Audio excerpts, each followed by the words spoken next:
nice shirt tie combo. That looks sharp. Oh, yeah. I was digging through the closet and said, hey, I haven't heard this in a while. Hey, I approve. Looks great. Looks good. Hi. Hi, Herm. How are you? I'm doing good. Always good to be seen. Are you waiting for something? Oh yeah. I just have coffee. It's all like I love her. I know Sarah does all that anymore. She's not bringing me nuts at college bars. she's holding out on you. I didn't want your fault.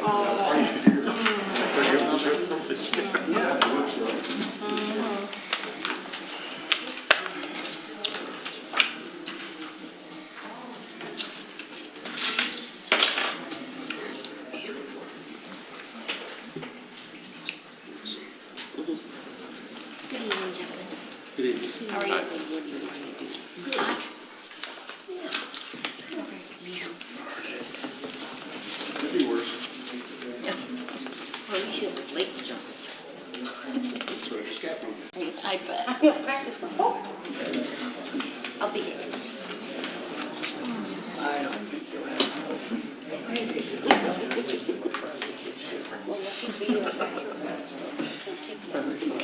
Jennifer on the other hand, she's a kicker.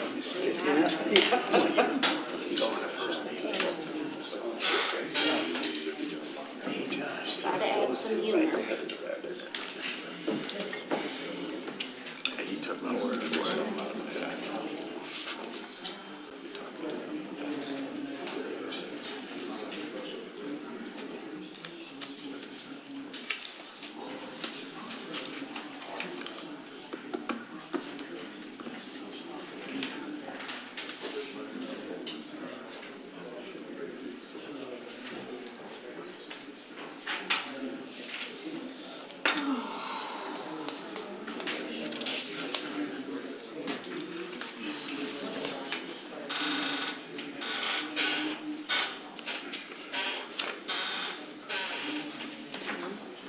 Are those mics on? Yep. I turned them on when I came in.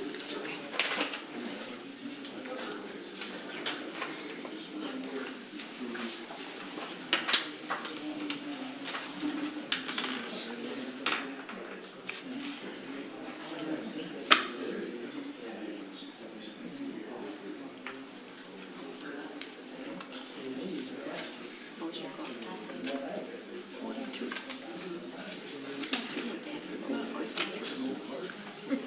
Just a hand.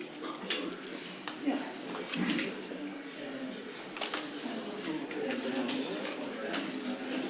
Pretty typical. Par for the course. No pun intended.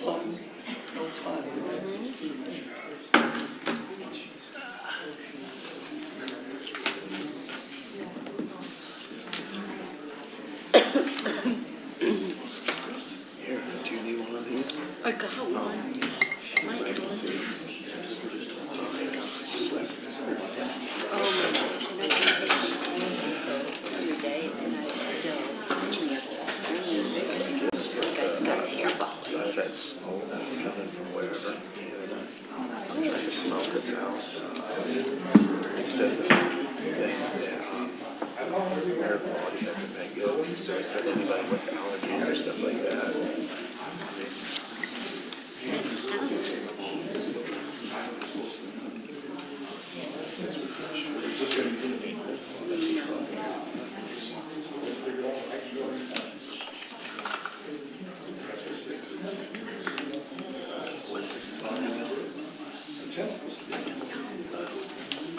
We'll find out.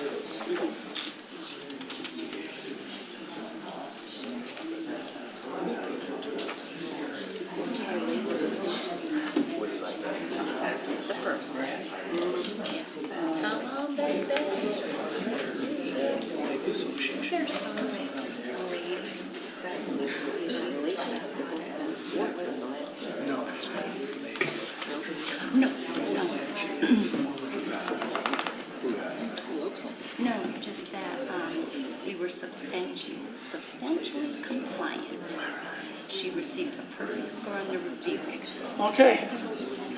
I'm going to call the meeting to order, and we will start with the Pledge of Allegiance, please. I pledge allegiance To the flag of the United States of America and to the republic for which it stands, one nation, under God, indivisible, with liberty and justice for all.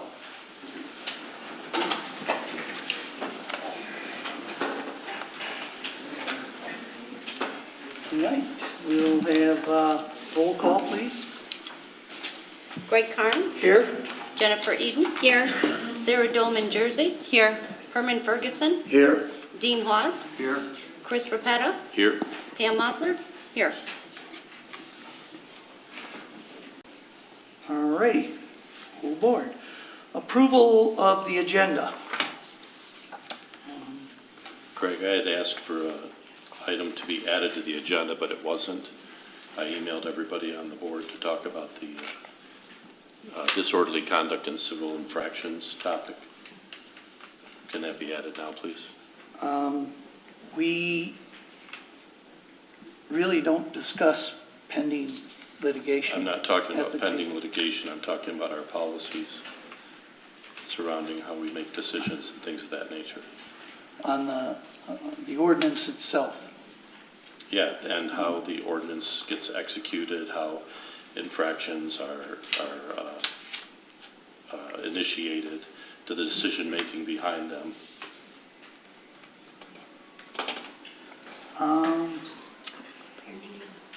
I'm really not prepared to discuss that right now, but I will consider it for the next board. Okay, well, next time I appreciate it, because I emailed that to every board member on Thursday, and here it Yeah. is on Tuesday, and this is the first time hearing that, Yeah, well- that you're not interested in discussing it or not At prepared this, for it. at this meeting, I'm not. Correct. That is correct. I am not interested in discussing it at this meeting. Okay, please let me know earlier. Anything else?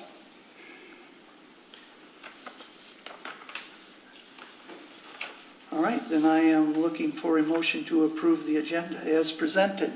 So moved. Support. All in favor? Aye. Oppose? All right.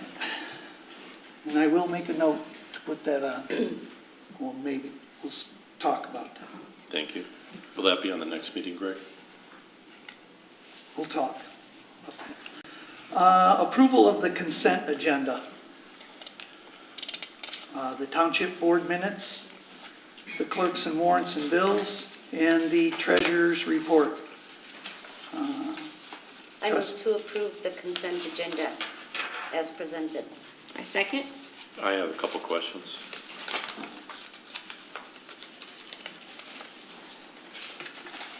May I ask? Yes, please. What page? Under the check register around the Michigan Township with the MTA payment of $7,764, is that for the whole year? Yes, annual dues. That's the annual dues, okay? Yes. And then on the next page, the road payments for the road improvements, $35,000. Do we know when that will be, the two roads, Heartland Road and Carmer, will be paid in full? When we get the bills.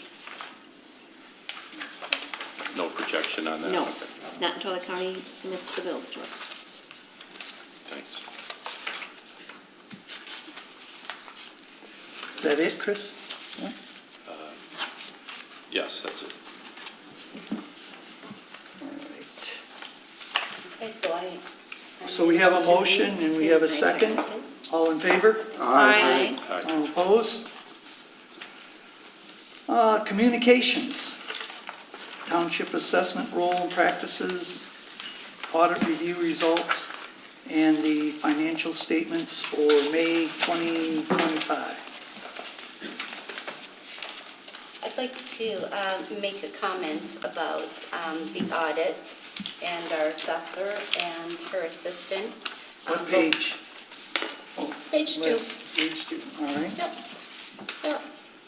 So for Alexa and Nigel, thank you. Based on the findings of the audit, your local unit is given the designation of substantially compliant.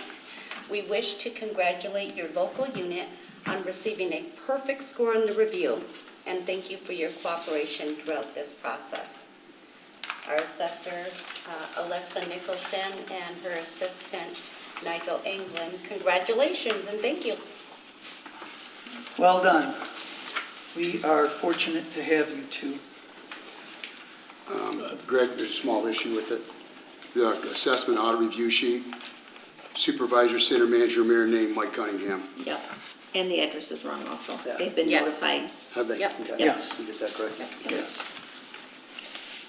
Thank you for pointing that out, but we saw that. Just want to make sure. Yeah, yeah, Want to get it corrected so Yep. the documents are correct. I should have said something.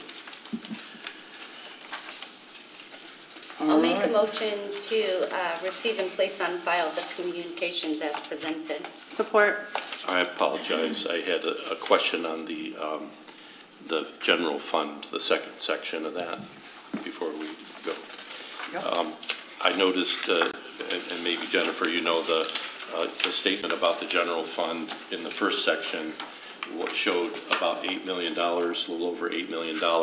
But on this particular one, against the budget, it's up to 11 million active through May 31st.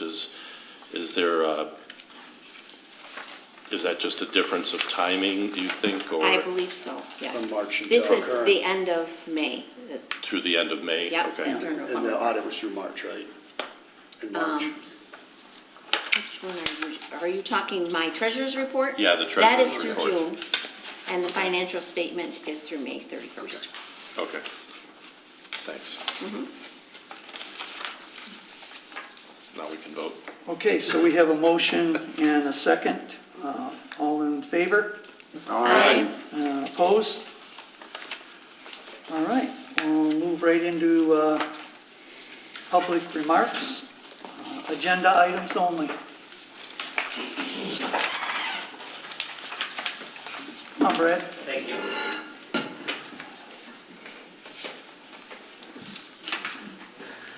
My name is Brad Swartz, Tyrone Township. I'm just here to comment on the agenda item regarding Mr. Noah Swartz. No relation, honest to goodness. Funny enough, he is a neighbor of mine, most nicest guy in the world. That's not what I'm here to say, though. I don't believe that he necessarily violated any ordinances in his fire. If you read the fire report and then you read his testimonial, it sounds like it was an accident. I have not spoken with him prior to this regarding it. I've only read what is posted online in the agenda packet. I have two concerns with it. If we charge Mr. Swartz for this, I think it will discourage people. The average American does not have enough money in their bank account to cover a one-time $600 expense. So the $1,500 and something could discourage other people in our township from calling the police or fire department. Secondly, I just want consistency on what how we're enforcing this policy as well as others. I just think if we're all paying taxes, if I'm cooking a cake as opposed to grilling chicken, my oven catches on fire or my grill catches on fire, who's deciding exactly how I get charged or why? Again, if you read the fire report, it sounds like it was a complete accident, just like if I'm grilling chicken tonight like I did. It really concerns me that it could turn other people off from doing the safe thing and calling fire and police if it were regarding police, which is, I think, what we pay taxes for personally. And me as a resident, I know that it'll come up later. Well, do you as a resident feel that you should have to pay for someone else's fire call? Well, yes, that's what it is to live in a community. That's what it is to live in a place where you pay taxes for essential services. Otherwise, what exactly are we paying taxes for? So, thank you.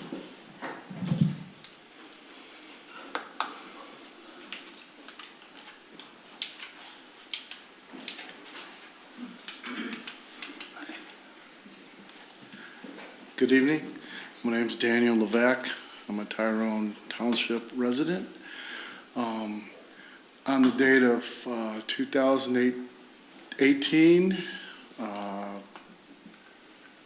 January, that's when we had the comet go over.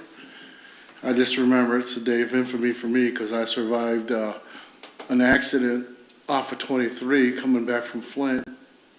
The roads were pretty bad, and I was cut off, so I tapped my brakes. I was swerving, I was backwards, and I turned my vehicle 2.5 times without a scratch on me, thank you, Lord. But I did not call 911. Someone else called 911. So when the ambulance came, "You okay?" I said I was fine. The fire trucks came. They did their job great. And what happened is I got a bill in the mail for $1,400. I'm like, what? I had no idea. So I came to one of the meetings, and they did work with me. I did not have to pay the full amount. They worked with me, and I paid half. So hopefully there's something that can be done for Noah, on this. And just wanted to state, someone else, that's what my problem was. Like, I didn't call, someone else did. I was fine, everything, I had called, the tow truck came. But, yeah, I got that bill. It's a pretty good bill. If you get it in the mail, it's gonna hit you. So, just want to bring that up. Thank you. All right. Thank you. Thank you, Daniel.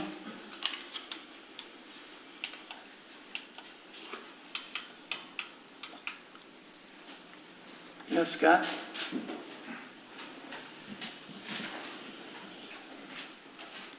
Scott Dietrich, White Lake Road. I know this issue's been coming up, and I did mention the fact before that I thought that a person paying, I'm trying to understand what the fire run report was, and I talked to Noah, because I didn't talk to anybody here. I met him for the first time outside. I didn't know why he was here until I just now. But I always said we pay for the fire runs in our taxes. So if he's a citizen, was it an accident? Thomas questioned it. Was it an accident? Did he have the hose out there? I mean, we all know that a spark could blow into leaves, and they could simmer there for hours and days before it gets done. So if he was doing things properly in the beginning, I mean, I could see where there's might be a little bit of room for a help. I always thought $1,400 for a fire run for a resident was a little steep anyway. So I don't know if we can help him on that. I said, you already know how I feel about US 23, because we have no authority out there. It's hard, especially after this last accident we just had down here on Krause Road, where the guy was passing on the right. So I don't know what you guys are going to do. It's up to you guys, but I know this is an issue we need to probably address in the future. Now, I would like to ask the attorney, in the future for 23, why are we if it's state-run highway, why are we getting billed when the property belongs to the state? I know we got a contract with the fire department for our township, but why is Tyrone Township getting billed for US 23 accidents? I mean, we have no jurisdiction in between those fences. Old 23 and US 23 are state property, not Tyrone Township property. So I would like to look in the future, if there's any accidents out there, they don't come to us on that issue, that they go to the state or the person that had the accident.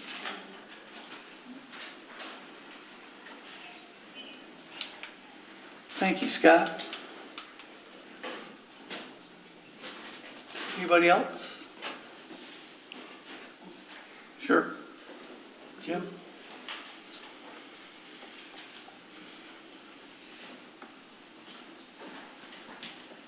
So I've never met Noah, never seen him till today, but he lives right across the water from me. But I called him, I got his number and I called him, and I read his letter. I hope you all have too. I mean, reading the guy's letter made me like the guy. I'm like, I can see why you people wouldn't like me. But this dude, I'm like, holy smokes, I wish the township would hire him to write their stuff. He was very to the point, very friendly, not contentious, but when I read it, he's done nothing wrong.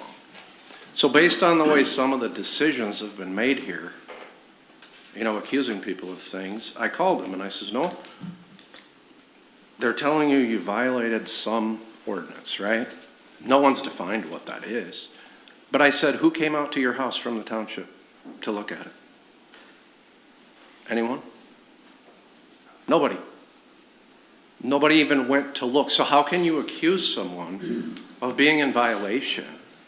So I know, you know, I had the court date the other day, and I know Miss Jennifer liked to swear on the Bible. So since the Bible is important, I feel comfortable quoting it. Proverbs 18:13, he that answers a matter before he hears it, it's shame and folly to him. That means if I answer, I make a decision on something, and I don't even seek it out, not only should I be ashamed, I'm acting like a fool. And there's other instances of that. You know, Jeanette says your time is limited. And Greg, you sent an email. What does that mean? What's the obvious thing to do? Go ask her. What did you mean by that, Jeanette? No one ever did that. You guys issue a citation on my neighbor Tim. Greg, you told us 2 weeks before the court date we should have asked his side of the story. Stay on the agenda. This has to do with this Not an agenda item. because it has to Not do an with your agenda item. decision-making process. I know you don't want to hear it. Thanks, Jim. I don't want to hear it because You don't it's want to not hear on the the truth, do you, agenda. Greg? It has to do with the way you're making the decision with Noah. You're doing the same thing. We will You're talk accusing to him. Noah. Thank you. Thank you. Oh, and by the way, Thank you for your comment, Jim. yeah, well, Thank you for your stole comment, my. Jim. Thank you. So who's the threatening people Thank in this you. room, Greg? Thank you, Jim. You want to rip this up We'll like you did talk to Jeanette's Noah. check? We will talk to Noah. Thank you, Jim. Yeah. Good luck, Noah. Thank you, Jim. You see what we're dealing with here, bro? Anybody else? Come on, Jimmy.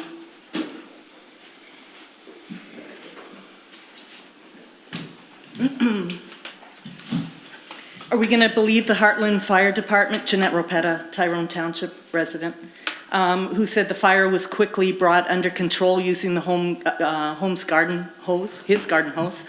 The cause of the fire was from a previous controlled burn that had blown around when the wind picked up. How can you predict that? What part of the ordinance did he violate? I read in the packet you provided him the 8-page ordinance, but all you said was you're getting billed this amount of money, $1,500, due to a brush fire? Did you read his statement? So this has been an issue that I've been asking about for years. And when I go back to August 16th, when I'm asking, what's the and first of all, I don't believe that he should be charged anything. But you guys end up here making decisions about certain things and pulling numbers out of the air.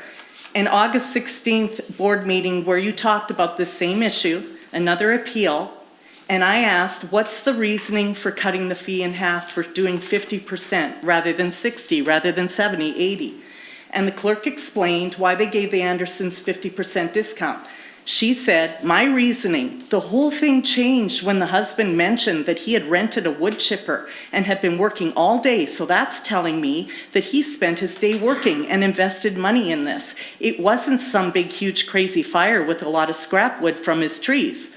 So I asked the question again, and the clerk answers again. She says the $1,400 run charge, which is standard at that time, was a hardship for them. So Dave, who was a former board member, had suggested half, cutting it in half, and I went along with that. I think that's fair. She stopped talking, and finally I get an answer to the question Trustee Walker said as to why they chose 50, not 60, not 80%. He said the simple answer is it's completely arbitrary. So what I bring this up because even in a public meeting, the public can see that the board really has no rhyme or reason for making these decisions. And as Pam said, that particular one was based on her feelings. I think that's fair. He said he worked hard and he invested money. Did anyone ask Noah if he worked hard and invested money? Lastly, I'm going to say, he called in good faith. He had controlled the fire. He has paid his taxes. You keep doing this, discouraging people to call 911. Somebody is going to get hurt, and how sad will it be when you hear the reason is, I thought I might get a $1,500 fine, so I didn't call? Are you gonna feel okay about that? The reason that you make answers, or why you come up with these numbers, is never given, and it's never consistent across the board. I'm asking you to dismiss his fine. Thank you.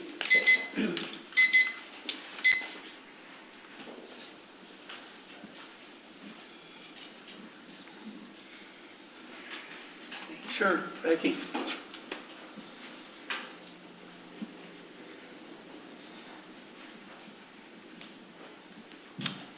Good evening. My name is Becky Millark, a resident here of Tyrone Township.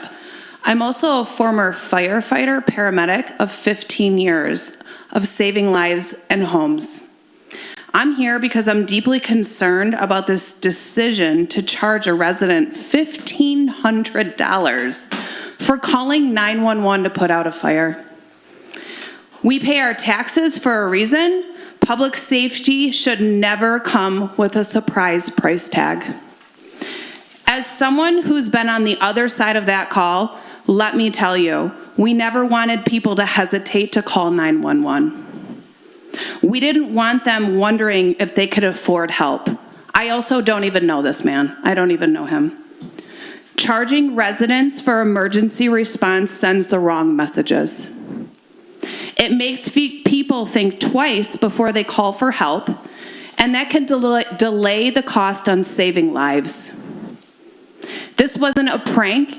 This was someone doing the right thing, and the system worked. There wasn't a fire. Someone called it in. He put it out. They put it out. I don't know. This should be the end of the story, not a $1,500 bill, when we all know how much money you guys have in the bank.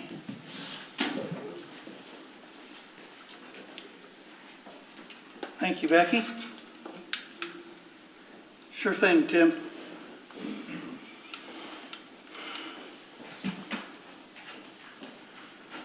Tim Broad, Tyrone Township.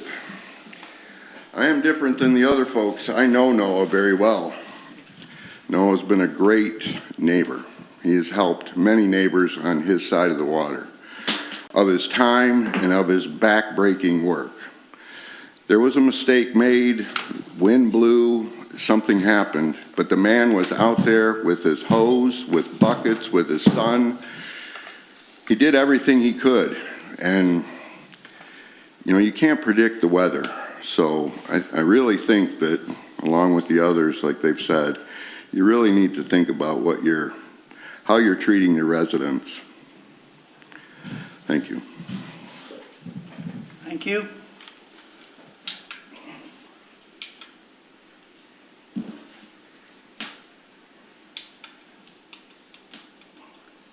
Anybody else?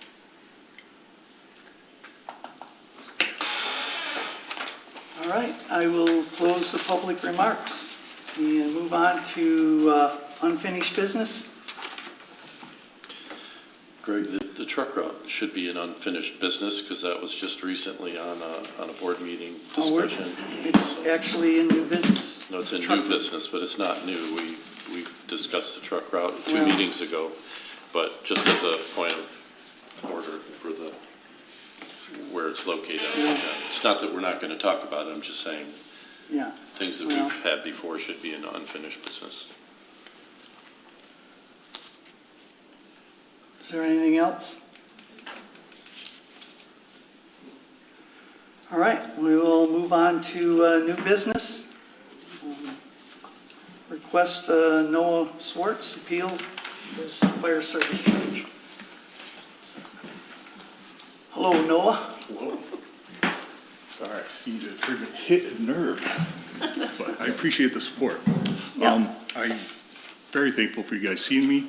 I am here to bring attention to this policy. I don't know if I violated the ordinance. I did have a fire.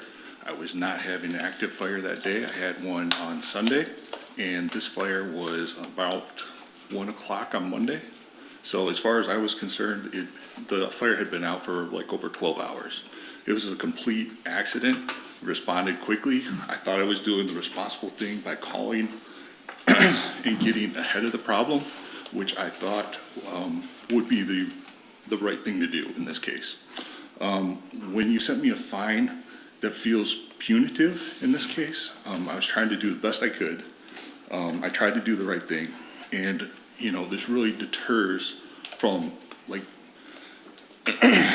sorry, I would consider my outcome very positive, and I would like that for anybody else in this situation. So I'm here to request that you give me a waiver for this fine and also reconsider this policy. It feels like you're attacking people when they're most vulnerable. Thank you. Couple of questions. Sure. Do you have 3 acres? I don't think it's quite 3 acres. Okay.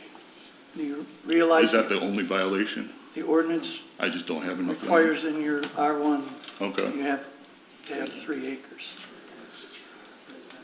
that's That's pretty. one. Greg, that's for open burning. That's one.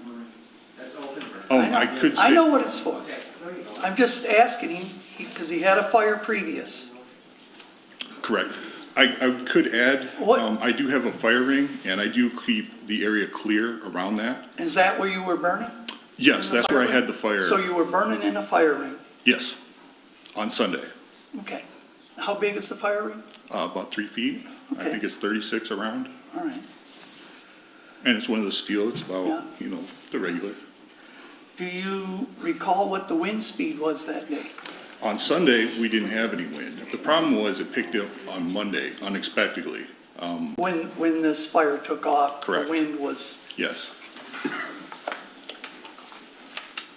Yeah, otherwise, I'm very careful with my fire, yeah, and this I was get just it. a complete accident. I just wanted to cover those 2 things. Sure. Does anybody else have any questions for Noah? I have questions, but not specifically for anyone. Do you want me to ask those now? In regards to the, Yeah. okay. You mentioned something about 3 acres, so we're not allowed to have a fire unless we have 3 acres of land. Is that correct? Can you read that? Yeah. For him? So no one can. Open burning Hang of on. trees, logs, brush, stumps, leaves, and grass clipping is allowed only in accordance to the following. Open burning of leaves, it's a certain time of year. Open burning of leaves and grass clippings is allowed in R1, PUD, FR, and RE zoning districts on parcels with 3 acres or more. So Can yes. you tell me if have to any have of 3 those acres. things in the policy that you just read are things that he was burning? It doesn't apply anywhere. He was burning in a ring. Right, It wasn't open but- burning, so Yeah, it's see, irrelevant. his But- fire irrelevant. was small. Well, Read the that- okay. definition of I'm just open curious as to the relevance of the question then. So that doesn't apply then, as long as the, It does apply. What were you burning? So- well, that's what, it. Hang on, one at a time. He wasn't open burning. What would you He was call it? burning in a ring. I know, but it's still That's a open con- burning. That's not open burning. That's a recreation fire. Well, wait, let's look at 4.7 on page 2 of our ordinance. Sarah, would you like to read that? 4.7 says open burning means kindling or maintaining a fire where the products of combustion are emitted directly into the ambient air without passing through a stack or chimney. This includes burning in a burn barrel. 4.6 defines outdoor burning means open burning, recreational fires, or patio wood burning unit. So it was open burning. It doesn't matter if it was in a ring or it wasn't. And the diameter that burnt when it rekindled was a 40 by 120 foot Yeah, it made it section. I have a wooded area, and it made it to some leaves, and it was burning like the forest floor. So based on that ordinance, there's nobody, just about nobody in Tyrone Township that can burn, open burn. Yeah, no one can have a fire. Why? Nobody has over 3 acres? Then, well, not the average person in Tyrone Township, no. That's, yeah, I mean, I would say I have So a there's significant no more lot. campfires, there's no more, No more marshmallows and s'mores. that's what you just said. That's what you just said. Yeah.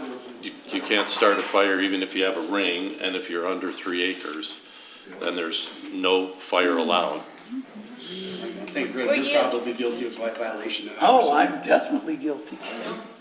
I have Totally a guilty. question. I don't- I That's have a why question. Noah's, I think, asking us to revisit and relook at this policy, because this doesn't make sense. Pam, what is your question? I have a question for Noah. Why? So it says in the fire run report that you were burning brush and leaves, is that true? I wasn't burning anything that day.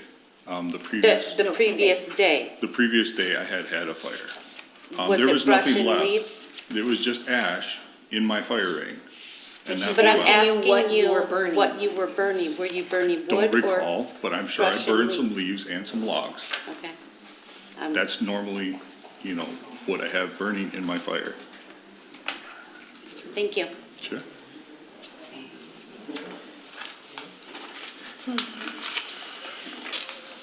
Greg, I have a suggestion. I think what we need to do before we vote on this is have the fire chief come in and discuss this. Because people are saying that they're paying taxes and they don't realize that they're not paying for that. I think we need to have the fire chief come in and explain this, so everybody knows exactly what it is. Because obviously Well- people are not clear on what it is, that they're responsible or not responsible for. What I, He's being billed. let's quiet. I could offer my experience. I did read the newsletter a while ago that you had to buy a permit and then that ended. Since I moved in, I never heard anything about, fire service runs. That's not communicated well to the average resident. I can help with that. The newsletter does say something about open burning and burning. As far as I know, Per the I was trying to ordinance. comply with the ordinance. I'm not sure where exactly I broke that, other than, pointing out that I don't have 3 acres. I was trying to be responsible. I believe I'm still allowed to have a fire. Yeah. You're not Like, allowed to burn. I guess you can get a technicality, but I'm sorry, Noah. This is their website. I also have a question, Greg, on the fact that there seems to be some issue like, we have to charge the taxpayers. Well, we're already collecting tax for fire runs for residents. We collect that I, as a resident, don't, have to run when I have a fire and come to the township office to pay a check to have a fire run. And then any fire run gets deducted from that pool of money, if that's correct. Is that correct? So we're paying tax up front, right, as residents, and then each fire run gets deducted from that. That's my understanding of how it works. So fire run for a resident acting responsibility shouldn't be charged to the resident. And we don't want to characterize that if we waive this for this resident, for Noah, that suddenly the taxpayers have to pay for this. That's a mischaracterization, a misrepresentation. We've already paid as residents this up front.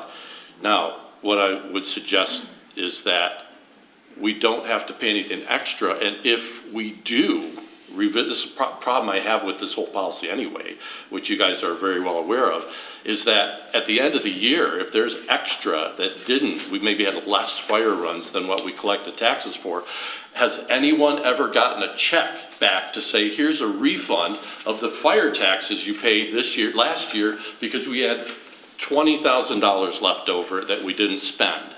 And the answer is no. No one's ever gotten a refund. And so this is just to me, it's a terrible misrepresentation that when someone acts responsibly, and they're a resident, and they've paid taxes into the system, that we don't charge them an extra run. Now, if someone was committing arson, I'm all for it. But the fire department would say, how did this fire start? Well, I had a gas can and I was pouring it all over my lawn and I wanted to see how big I could get the flame. Okay, that's arson. But my point is this, is that this is wrong to charge Noah anything at all for these reasons.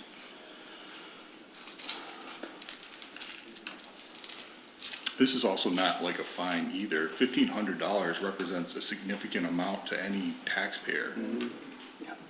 It's not a fine, it's to cover the cost of the fire. Well, sure, but, It's not on the township. Greg, I had a house fire I didn't start the fire. It was an electrical thing, and I had to pay that. I didn't start the fire at all. My house burned down. It was electrical fire in the garage, and they charged me that. Sure. And I think what we need to do is either have Chuck talk about it and explain it, because people aren't understanding. They're saying they're paying taxes, and they think that's covered. According to the chief, he says it's not. So I think what we need to do is have him come in and explain it. Well, I will say, as an average citizen, you know, fire, police, these are all civil services, and that's how we pay for it. It's not covered that way. Yeah. It's not covered. It's not covered that way, Greg. That's what we need to educate If him. you It's look- not. I understand your point, sir. No, but- I'm just saying that Yeah. it is not that way. I know, but you're singling people out rather than collectively dealing with the issue. It's not singling anybody out. It singled yourself out. Well, You had a fire, you had to pay. because you know what it I had a was? fire, and I had to Chuck, would you pay. like to explain this, please? The emergency services is not based on somebody necessarily doing anything right or wrong. Sure. It's an incident that occurs. Somebody driving down the road that spins out because they hit some black ice, you know, they have probably not done anything wrong, yet emergency services may be called. The township doesn't have a fire department. We have to contract with other agencies to do so. We try to contract in a way, or the township does, with a policy that they have in mind to give the most efficient service for the best price that they can get. The monies that are collected by the township for the fire services in a tax bill are not necessarily designed to cover all of the emergency services payments that the township has to pay. So to help cover that, the township has a policy that says, yes, we're collecting taxes, but because we have to pay more in expenses, we are going to charge a person who is, for whatever reason, the cause of an emergency run, whether it's to their residence, to a scene on the highway, or wherever. It has nothing to do whether somebody has done something right or wrong. You may not have done anything wrong at your property. It doesn't really matter. But there was a fire there, and there was emergency service run there. And so, yes, some of the taxes were paid to help pay for the fire services, but to help cover the entire year, they have to charge a stipend more. Per run. Per run. I have a question, because my understanding was that taxpayers pay for fire services and police services and their taxes. And so long as they're residents and they're operating within the ordinance, those runs are covered in full. Correct. If there is something to do with their fire, whether it's accidental or intentional, that is outside of the ordinance, then they are charged for that run. That is correct. Okay, I just want to make sure I'm understanding correctly. 12.2, in the event that the fire department is called to a site, the person, firm, association, partnership, corporation, governmental entity who has violated any of the provisions of this ordinance or fails to control the fire shall be deemed to be responsible for the cost of the fire run at the current board-approved amount outlined in Fire Recovery Ordinance 24. I understand that. So- That's also why I'm here, is for you to reconsider that. I looked into the origins of the law, and I think the intent was undue burden on certain townships. Like you were saying, 23. If we had tons of accidents on 23 and we're getting billed for all those, I think that's where the origin of that law came from. We get tons of those. Sure. Yes. And the tax collection that Chris is referring to and Sarah is referring to is to pay all three fire departments that when they were called, and the police, when they are called, sometimes they have 5, 6, 7 trucks. Sure. It's still 15, I understand that, Whatever sir. it is. And I'm not trying to question how you provide the services. If that's a better financial way to do that, you know, I understand your leadership in that. But I still consider that as, you know, a public citizen, that's part of, you know, why you pay taxes. And I understand where you're saying that's not part of the taxes, but that's really hard for an average citizen to understand that. Have you ever looked at your tax bill to see what the prorations are, what you're paying for, school taxes, the county? Somewhat. Okay. Your police and fire on there for homestead is $175. Right, but I don't itemize that. Right. That's police and fire. Right, but That's when what you I'm say saying. you guys, we pay taxes to cover those services. Right, That but is I the can't amount individualize paying. each service within that. I understand I pay so much for school, so much for police, so much for fire.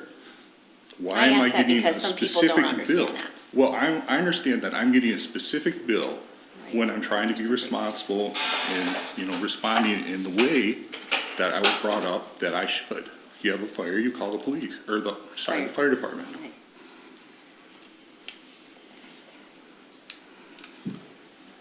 That's See, in part the of, city of Fenton, if that happened, they would cover it in their taxes. Here, we don't collect enough for that. okay, We don't do that. We do, and we cover our residents so long as they're operating within the ordinance.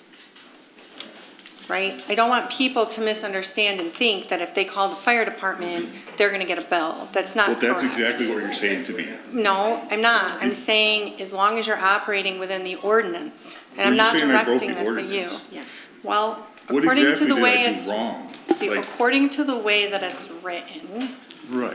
right? But you can ask the Whether Lord, he that's could get good, away bad, with a or lot of language. or otherwise, I believe the sticking point is the 3 acres. And Sure. I'm not I understand arguing that, one way or another. I'm not saying it's good or bad policy. I'm just saying that's the conclusion that could be made if you're really picking Really apart technical, I the understand that, ordinance. yes. Right, That's what I'm trying to explain to you. I know. That I'm trying to be responsible, trying to follow the laws, and you're singling me out.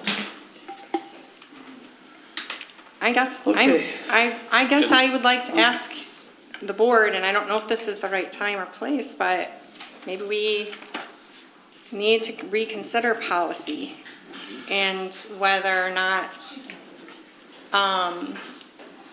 you know, if we have residents that are operating outside the ordinance, it creates sort of a gray area, to decide if we're gonna bill, if we're not gonna bill, if it's gonna be case specific, but there does have to be clear guidelines for that decision-making process. So I don't know that that happens tonight and how that impacts this decision, but Yeah, I would definitely like to revisit the burning ordinance, because like Dean mentioned, when I have a fire, just like you, in a 3-foot ring, Yeah, exactly. I worry about it. So do I. I worry about it. I do too. I'm being honest here. Yeah. I burn in a 3-foot ring. That's why they sell And it 3-foot concerns rings, right? Yeah. I'm very careful. I think policy review needs to include our fire chiefs though too, because they Oh, were part of writing absolutely. this All three. policy for a reason. I have to work with all 3. We have to work with all 3 fire chiefs, not just one, all 3. And Greg, one of the things I want to mention is the verbiage in this is terrible. All you got to do is say, I wasn't burning waste wood, I was having a fire for recreational purposes, and I was burning logs that I split. Yep. And that now Exactly right. becomes okay. Yep. And that becomes within the ordinance.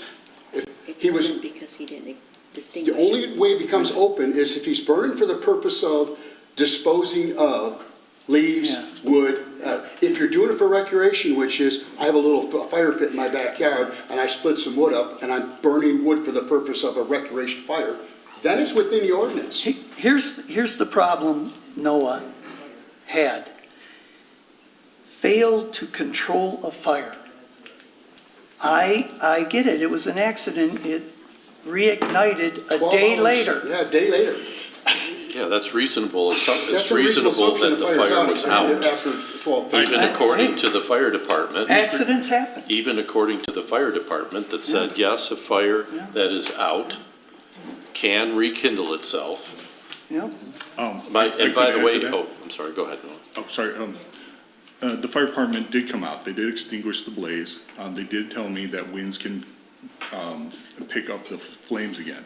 That did happen after the fire department left, but I was monitoring the situation and I saw the burning. Even I after was they were aware. gone? A couple But you hours put after that they on. were gone. But you put that on. Yeah.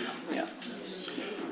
Do you think the 40 by 120 foot section that burnt was you having a controlled fire? Having control of that? No, that's why I called. Okay, Not at all. well, That was not my intent at all. that is why you're against the ordinance, because that was not controlled. That could have been anybody. Well, that was an It could accident. have been, you're right, well, but. I don't know what you're saying. I had a fire. It was extinguished. This was the next day. The wind was unexpected. I wasn't burning, in high winds. I wasn't doing anything reckless, Right, I get that, and it just rekindled, and Well, it's you're an punishing unfortunate. somebody who's trying to follow the Accident. rules. No, I I'm understand. thankful that you're following the rules. I am too. And I'm not sure Please how you be- caught it. I am grateful for the services that came out. They did a great job. And, this was the outcome that I wish everybody would have because it's very controlled. Everything was, relatively good afterwards. I think, what was it, last year on Denton Hill Road, where a fire got away from somebody? We have these ordinances in place because somebody was burning and their fire got away from them, and hundreds of acres, and it almost got somebody's home. Exactly. I don't want to deter anybody from calling the Right. fire department in the future. This policy does deter me from calling the fire department in the future. It should deter you from burning Burning? incorrectly. Everybody likes to have. Burning and extinguished. He did. That's great. He did because he was burning and he doesn't have 3 acres. He has It .87. was a recreation fire. Come on, stop. It was a recreation No, it fire. wasn't. That's what I heard him say. No, it wasn't. And by the way, the fire run issue, and thank you, Sarah, for bringing it up again, but I brought this up when the gentleman was from Frankenmuth was here, who crashed his car or his truck on the highway, and I spoke about it then. I think we should be covering all of these, and if we need to make an adjustment in the taxes to do that, I think that would be something we should be looking at. And Herman, I would have voted the same way to not charge you that $1,400 for having a fire at your house for exactly the same reason. It's punitive to residents who are doing the things called living, okay? And it's terrible. This completely, and I asked for it to be done then. I then asked for additional details, and Jennifer still hasn't provided those details because she's extremely busy. Excuse me. That information was given to you on the last board packet. It was not complete. Yes, it No, was. because I asked for the Yes, number it of was. people who were impacted and it wasn't on there. I asked for all sorts of information that was not complete. Your information Okay. was So given. I'm asking again, I support what Sarah said, I'm not giving it. that we need to readdress all the fire run issues in a board meeting, on an agenda, have a serious discussion about all of these issues. Because every time we have something happen, we spend 45 minutes of our time here and of all of our public's time on something and then do nothing about it in between. And we should be preparing and discussing this. That's what these meetings are for. That's what we need to be doing. And just like the police, I don't like our residents getting double charged for services. We get charged on our taxes, then we charge them with, no, this is part of the discussion. I don't like our residents getting double charged for services. How are we getting double charged? They are getting charged a service on the tax bill. If that's not And enough, what adjust- does it go for? Jail. It has nothing to do with road service. It doesn't cover that, Dean. It doesn't cover it, Dean. It does not. If What do you we want, have we fire bring and the police on our sheriff tax in. bill for? What do we have fire and police on our tax bill for? What is it there for? It is not for road patrols. The Sheriff Murphy has 3 Then maybe patrol it should cars be. covering the whole county. Then maybe it should be, and then We maybe he pay could put to more have people one on. of those cars If we covered had a here. little more charges in our taxes, which I'm sure Reds would do, maybe he could hire more officers then, because that's what he really needs. He doesn't need us giving him money to take an officer away from somebody else. He needs the money so that he can hire more officers. That's what he needs. Then we need And to the put same it, thing with fire. If we need to charge more, we need to tell our residents why they need to charge more. We need to explain the services they're gonna get out of it, and put it on their tax bill, let them pay one time. yeah, we'd have to have it on a vote. We'd have to have To it. see if people wanna pay more taxes to Yeah. cover everybody else. Because That's how, if that's we, right, no, I agree. if we dismiss this, then everybody has to. They're saying dip I into the understand. fund. I would be You all know? for, covering your cost, 1,400. I don't think it's Well, right that we you charge might these be, people. but you know, I've been on the board for over 6 years. When I did one time vote not to do it, because I honestly believe that you are in the right. Mm-hmm. But if I walk out of here, and you know how many people have cornered me and said, I don't agree with it. I agree with you. I would love to cover that. Mm-hmm. But if I do that, but I'm answering not just for the people that are here, but the other ones that aren't here. Why would you Here- vote here's for what I'll something do. you don't Hold on, think is hold on. right? Here's what I'll do. I will talk to all 3 fire chiefs, get a proposal from each of them to eliminate the $1,500 run.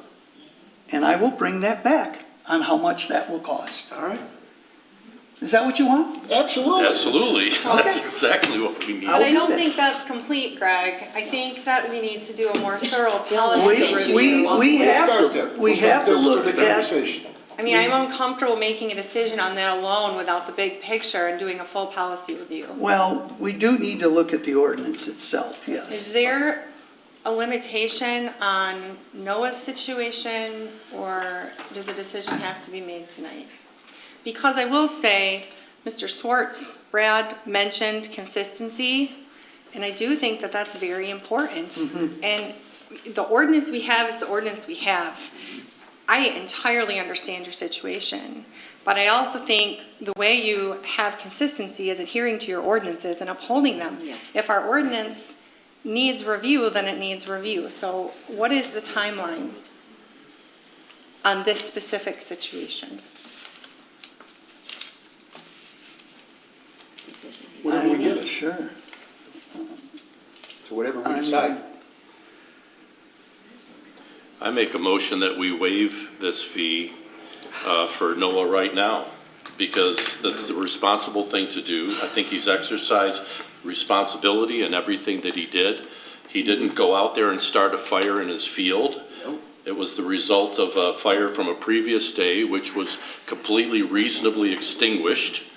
And that the wind, that the weather, just like lightning, could hit a tree in his yard, fall down, start the field on fire, and then he would get blamed for that and charged for the fire. He run. wouldn't, because it's not a violation of the ordinance. Well, neither is this. That's my point. This It is is. not a violation of the We ordinance. have a motion. You I made that a motion, I motion. motion to waive the fee. Do I have a second? I support. Is this a roll call? I need to ask Chuck one more question. Sure. Okay. Am I misunderstanding the language of the ordinance? Which part? The 3 acres? And I described it horribly when I described it earlier, but go ahead. That's okay. I'm specifically, and I know this is technical, but again, consistency and upholding the ordinance as it's written in this moment in time.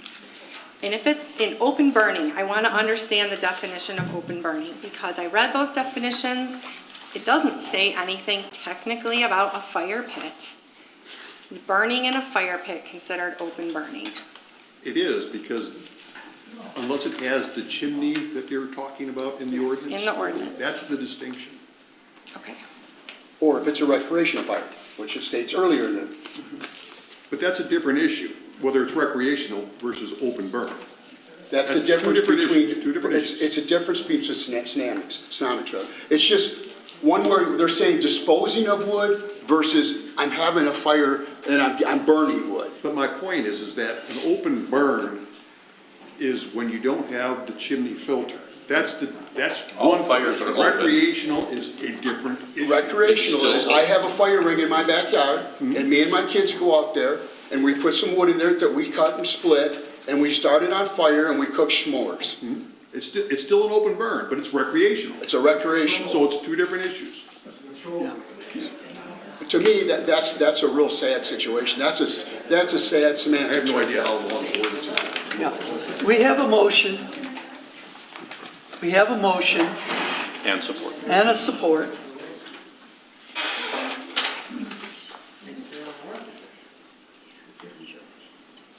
This is yea or nay, or roll call. This isn't roll call. All in favor? Aye. Aye. All opposed? Nay. Thank you for your time. Please do consider this in the future. We Appreciate will. it. Thank you.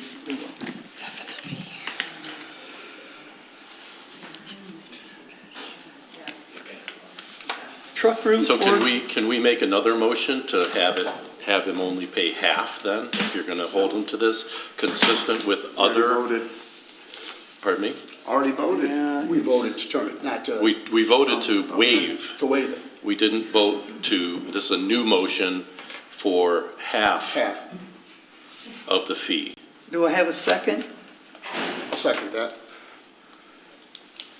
All right, there's a motion on the table to split the fee in half, and a second. All in favor? Aye. Aye. Opposed? Nay. Nay. I'm not voting. Aye. It passes. Passes, it's half.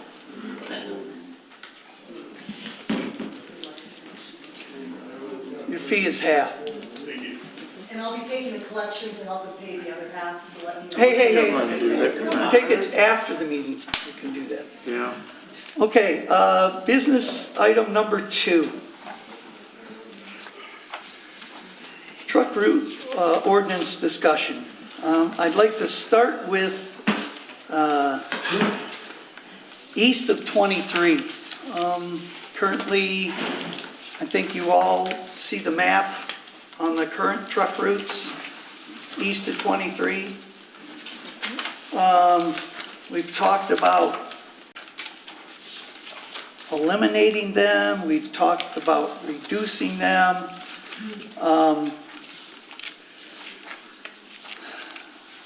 There's been discussion with, I've had discussion with several people, and it's probably not a good idea to eliminate the truck routes entirely, simply because you'll have the trucks going willy-nilly everywhere.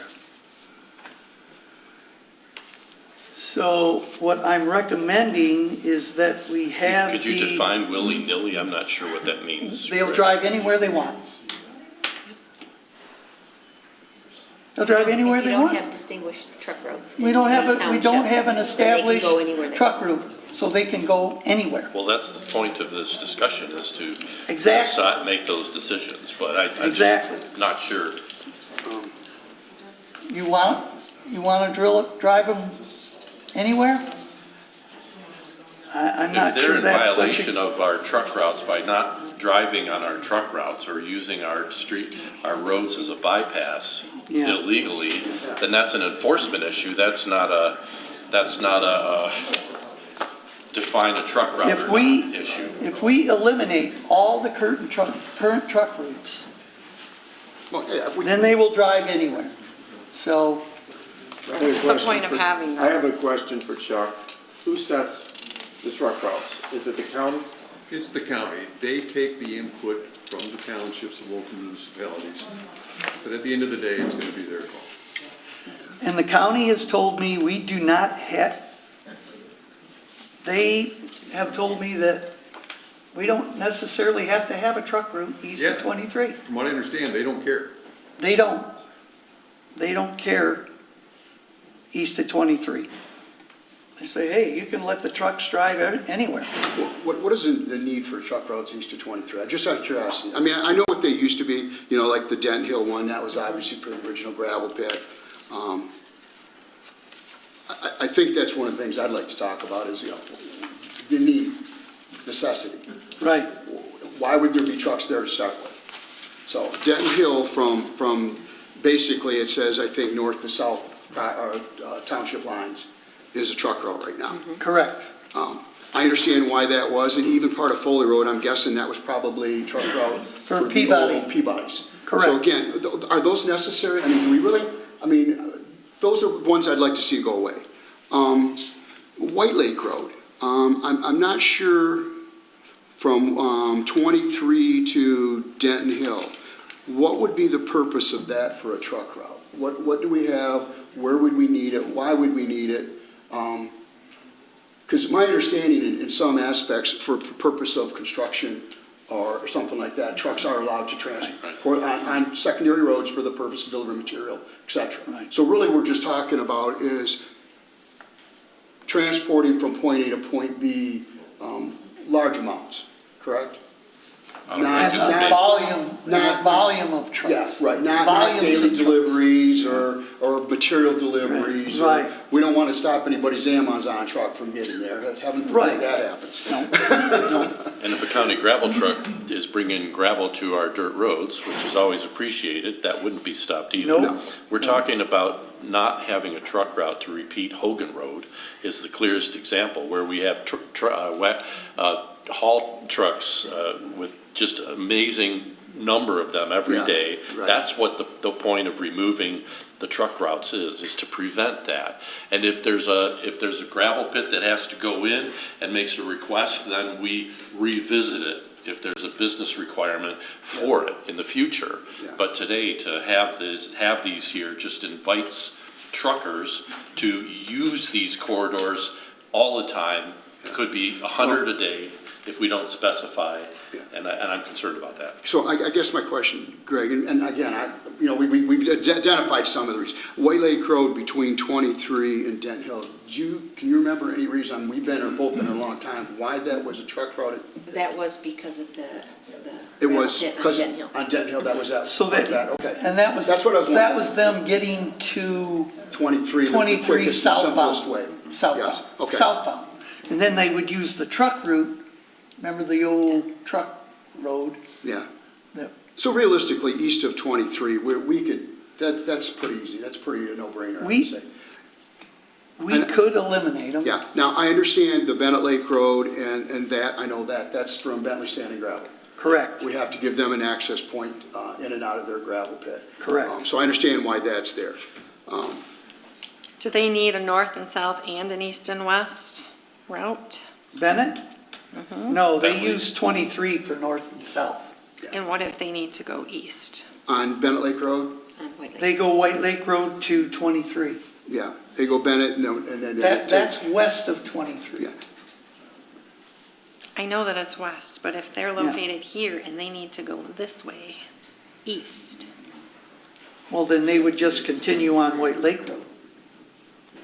But it's not a designated, I but see, they could still For drive the it. purpose of delivery. I see. That's one of the things that's outside of this truck route thing is, if it's a purpose for a specific delivery to a location, to a resident, then it's acceptable and they Okay. can use that road still. It's just not a designated route for them purpose of just getting across our township. Exactly. Dean, would you make a motion to eliminate it? I'd support it on what you said as far as with eliminating that, but having delivery. So Yeah, I'd be more than happy to do that, yeah. if there's no other discussion, I Is agree there with any you. other discussion? As long as we can then, after that, talk about west side of 23 as well. I mean, yeah. We still need to talk about that in the overall picture, but yeah. I think we should talk about all of it before. So, I mean, I guess the other thing is if we're gonna talk about this, because we gotta talk about Hogan Road. I mean, so, and I think the problem with Hogan Road is more enforcement than it is. I mean, we got a fight on our hands if we were to try to change that route.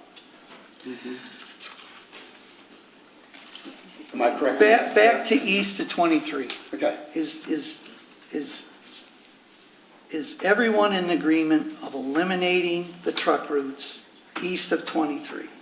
Is that a motion? And as long as Dean, what I agree with Dean is if there's deliveries and stuff, Yeah, not. That's automatically part of it, Herm. They're allowed to use it, same as we are for our big trucks and consumers. Right. We can go on roads even designated not for trucks. Most of them are, like you say, except for deliveries, Okay. which is pretty much a standard. You're still reclaiming the gravel pit up on Denton Hill too. No, it's all done, it's capped. That's done. That's done. No. any trucking going on there, he's bringing in, because I talked to him about that. He's brought in some loads That's what he of means by he's reclaiming it, yeah. crushed, and he's doing a fill. So again, that would be under the delivery of material to a customer. Yeah, well, he's bringing In stuff. in stuff for reclamation of the sidewalls. So that all would be covered under the receiving material for a customer. Correct. Delivery. Correct. Delivery, yeah. Correct. Because we're not trying to stop people from getting deliveries and making sure that we can, there's construction areas that, they need gravel, they need stone, they need whatever for the purpose of building, and those still are all available, is my understanding, under the state law for delivery. Of 23. Greg, All right. did you state that you spoke to the road commission and they had no concerns about this? No, They had no. they said that as far as they could see, there was no reason the township could not eliminate the truck routes. Chuck, do you have any advice on that? If the thought is that you can eliminate the deliveries to the Denton Hill site that's being reclaimed, I'm going to guess the slopes on the side Yeah. are being reclaimed. You're not going to be able to prevent that. No, We're not trying Not to. at all. That's. I understand. Okay. But if you want to control where the trucks go, how they get there, then you're going to want a truck route.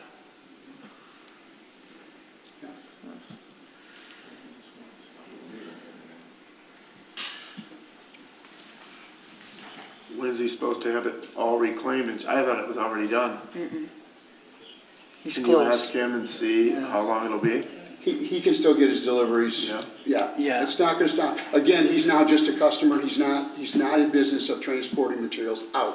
He's only getting materials in for the purpose of reclamation. So. And probably what he would do is take White Lake Road and Denton Hill, instead of going dirt Foley Road, it would be a better route. So it probably would travel right on the routes that they already have.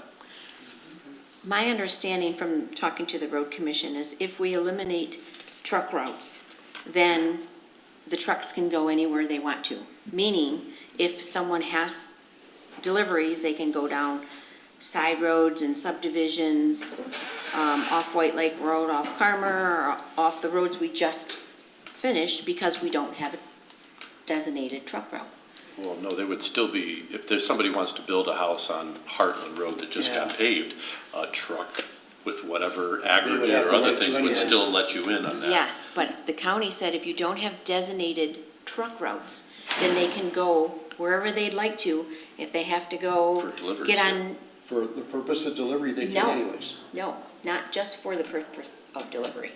If you don't have designated truck routes in your township, then they can find the fastest route and use it, because you don't have it. Like if we're talking about getting rid of all truck routes.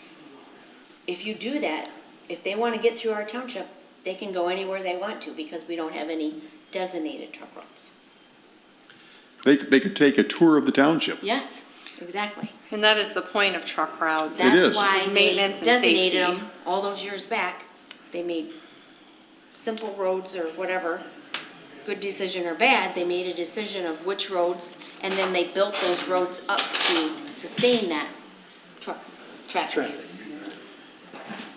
So I don't know if we want them willy-nilly and wherever they want to, on our roads that we're trying to repair and keep decent.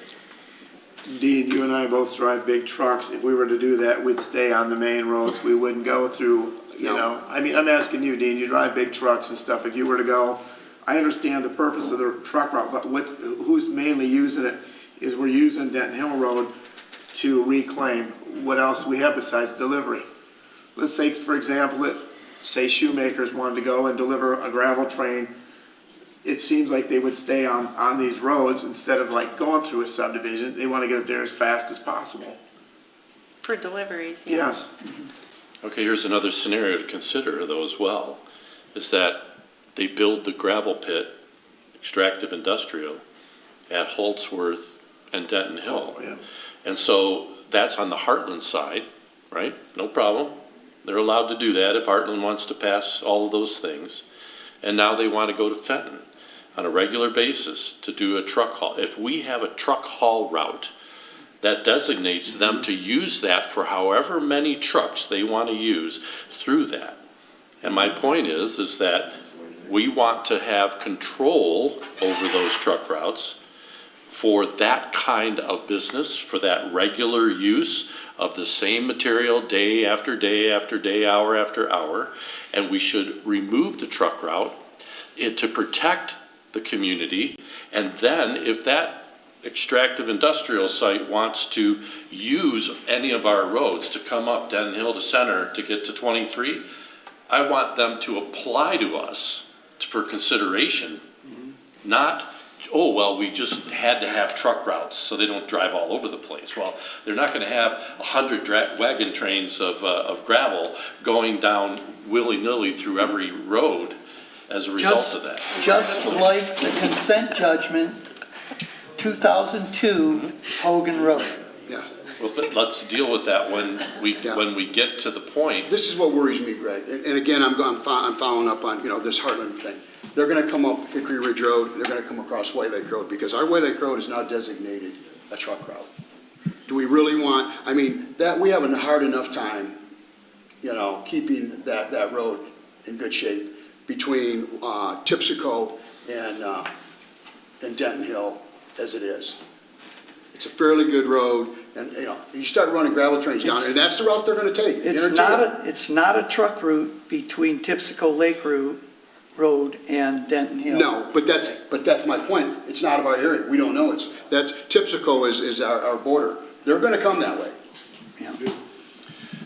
I propose that we have a discussion as a board with the road commission, the necessary road commission people, to get their input. Well, I think Greg's already said they don't care. I don't know if we're gonna get much input from them. Am I wrong? They just pretty much just said, you do guys what you wanna do, we're good with it. They told me, As far as east of 23. Steve Wasilic, the director of the road commission, told me, he said, you can eliminate them all if you want. We do not have a card in this game. Yeah. Well, Greg, on that. if That's west. Down on Holforth Road, I talked to Eric Giggler, and he said probably 8 to 10 years before that opens. But if it was taken away as a truck route, and they did use that as a haul route, then we could call the sheriff department and have them ticketed, right? Because it's not a truck haul route? What would happen is, they'd have to come and do just like what they did for Hogan Road back in 2002, a consent judgment between Deerfield Township, Tyrone Township, and the Road Commission. There's a consent judgment making that a truck route, Hogan Road. You would have to do the same thing with Heartland Township, Tyrone Township, and the Road Commission. They would have to go and come up with some kind of a consent judgment. If it wasn't already designated. If it wasn't already designated a truck route, correct. I would respectfully disagree, because that Heartland Township has multiple exits and entrances to US 23, which they could completely leverage. It's completely different than landlocked Deerfield Township from the expressway entrances or exits. So I think that would make it That would be a different. battle, that would be a battle that you could fight with the judge during the consent judgment. But the point Exactly. is, My point is that they're different. Yeah, they have other options. There is. In that case, which There would give is. us a better position. Right. Exactly, Yeah. And it would at least give us the option of up the fight, right. which I think we want. Because Hogan Road, we got a tough fight there. Yeah. A really tough fight there. I have been battling with a variety of people over Hogan Well, Road, believe me. I think if we could get some better enforcement, that would help us. And there has been. With what's already existing regulations. Right, Hours, truck amount, right. that type of stuff would help substantially in the short term. I need to make sure I understand this correctly. If the east side truck routes are eliminated, and let's say hypothetically, a pit goes in Heartland, they could not just drive all over. They would have to come to the township. If we don't have a designated truck haul route, then we can't prevent them from using the roads within Tyrone Township.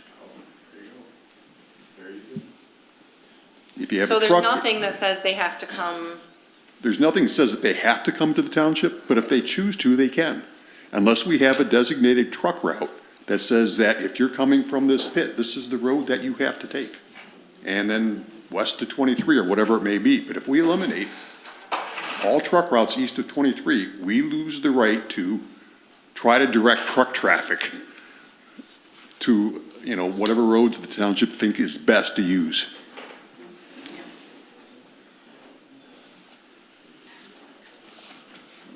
so that's different than what was stated at the board table. That's different That's than what you different. said, Yeah. right? Yeah, There's nothing forcing them to come and work through a consent. That's Right. they don't have to come. We would have to convince the road commission in the future, if that were the case, we'd have to convince the road commission to work with us for a designated haul route that would affect the township on the east side of 23.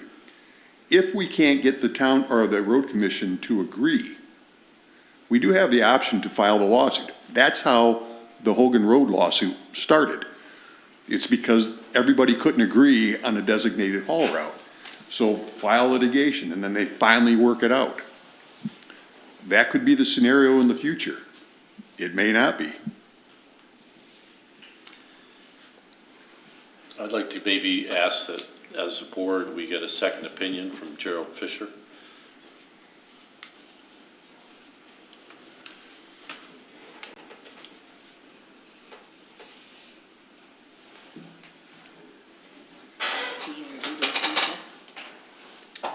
Yeah, he is. With the planning commission, he's still on retainer with them. So I can talk with Ross, and we can talk with Gerald about that. Can you ask first, I assume he has truck route background, but his expertise is extractive industries specifically.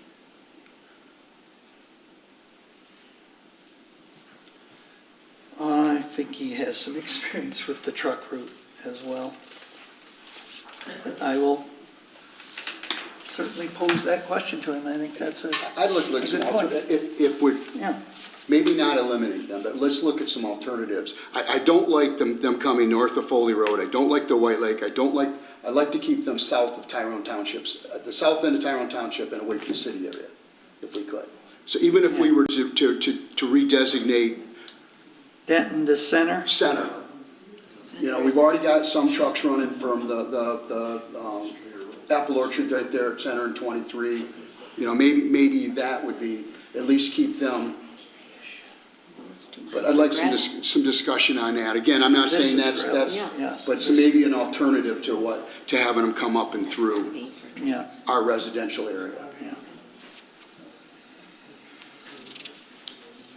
That road would have to be I gotta significantly know- upgraded. Center, the Talk to 2 Gerald. miles Yeah. past this corner down here, Heartland corner, are not truck worthy. They would never hold that impact. Perfect. They'd have to be, yeah. Well, we made You it, just made so, my point. yeah. You just made my whole case. Yeah. Can't They won't designate them wanna drive unless they down will. Will hold the truck traffic. Yeah. Okay. Well, I So don't we're gonna think, vote on it, table it, what do we? I think we need to there's get an opinion from. This is just a discussion. There's From nothing Fisher. to vote on. We're just talking about options here. Yeah. Let's find And out so what he says. I'm gonna talk to Gerald Fisher about truck Eliminating routes. versus maybe redesignating. Yep, and talk about the future Heartland Township one going in? And you're gonna need the input of the road commission if you're talking about redesignating, because the road commission is not going to support a haul route on a road that's not handled, or, Correct. constructed to handle it. But they And do that's that the problem today with- on Hogan Road. Pardon? They do that today on Hogan Road. What do you mean they do that today? The Hogan Road is not engineered to handle the traffic of the truck haul route that runs on it every day. That's what I mean. But the difference being, if you have a paved road that's gonna get torn up, the county road commission is probably gonna say, tear up the gravel-based road before you do a paved road. Yeah, Center Road's only paved for a few hundred feet. Right, and Hartman Road to the freeway is all it's paved, rest is gravel. And that was my whole discussion about making Linden Road, that little, that's not designed for trucks. None of ours are. Yeah, they were like, no, That's the we point. can't drive trucks on that. And for the same reason, Yeah, the rest of our paved roads are not designed to handle truck haul route repeated traffic. trucks. Absolutely. Well, White Lake Road was, Bentley's paid for that from their pit all the way to 23. Well, to 23, right, but I'm saying Yeah. east of Yeah, right, 23. east side, yeah. Yeah. Yeah. Well, I know Denton Hill took a beating through the 50s and I grew up there, and they ran over hundreds of gravel trains on that every day. All right, so I'm gonna talk with Gerald Fisher about elimination of east of 23 and his recommendation on what we should do. And I will bring that information back to you guys. All right, thank you. Now, back to Hogan Road. Like I say, I feel like I've exhausted our options there.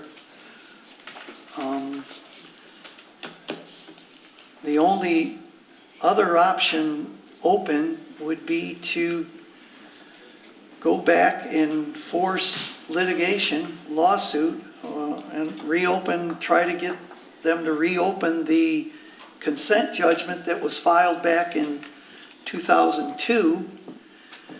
But I'm fearful that our chances are not good.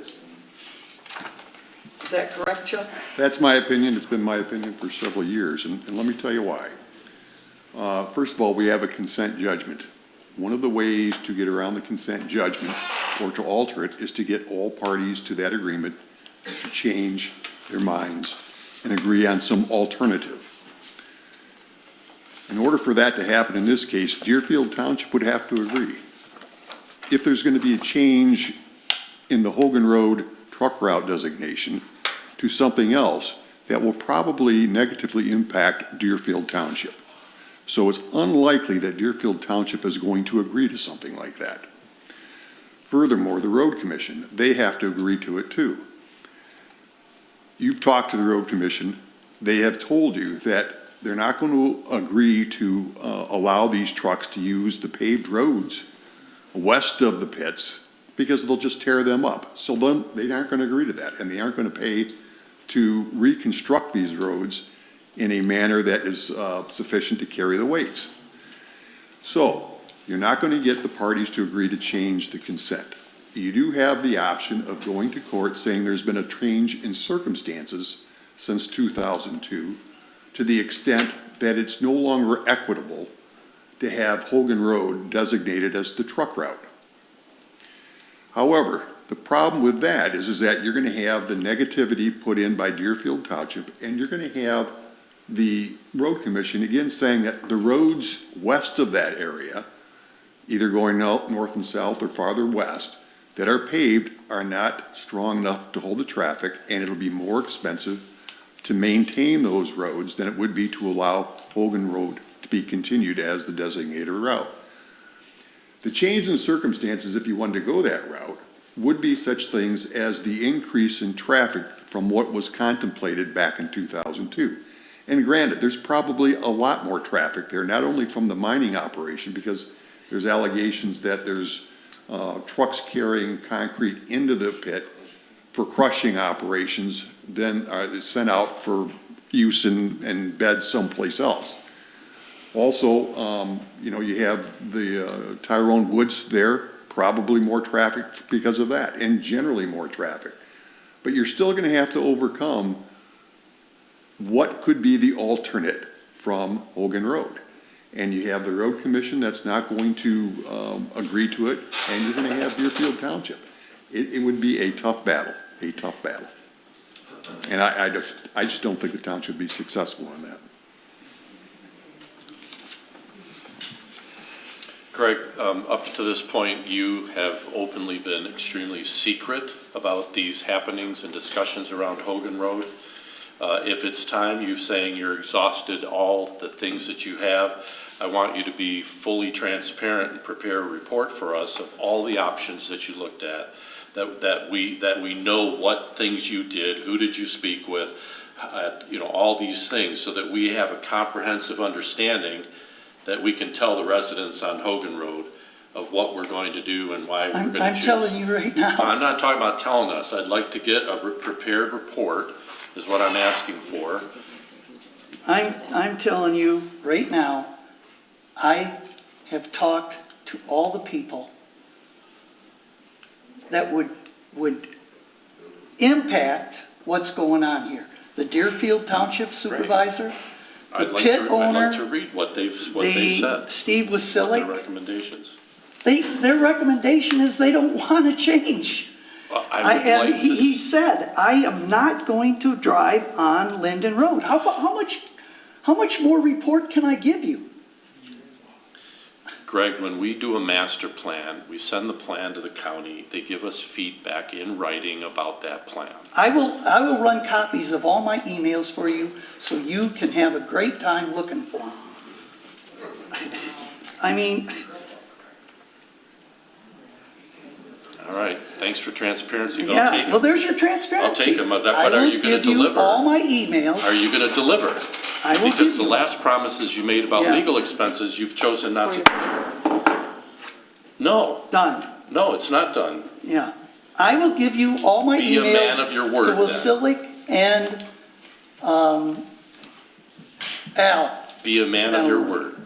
So Greg, then what can we do about enforcement of the existing, I mean, there were some regulations and some, as far as timeframes of running, et cetera, what can we do to help the residents on that road with getting In the consent enforcement? judgment, I did not see any time restrictions in there.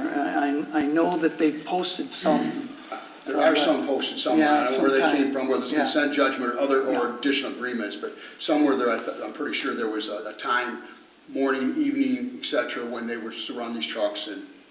There may be, just so you know, there may be some constraints that were imposed by Deerfield Township as part of their zoning operation there. Yeah.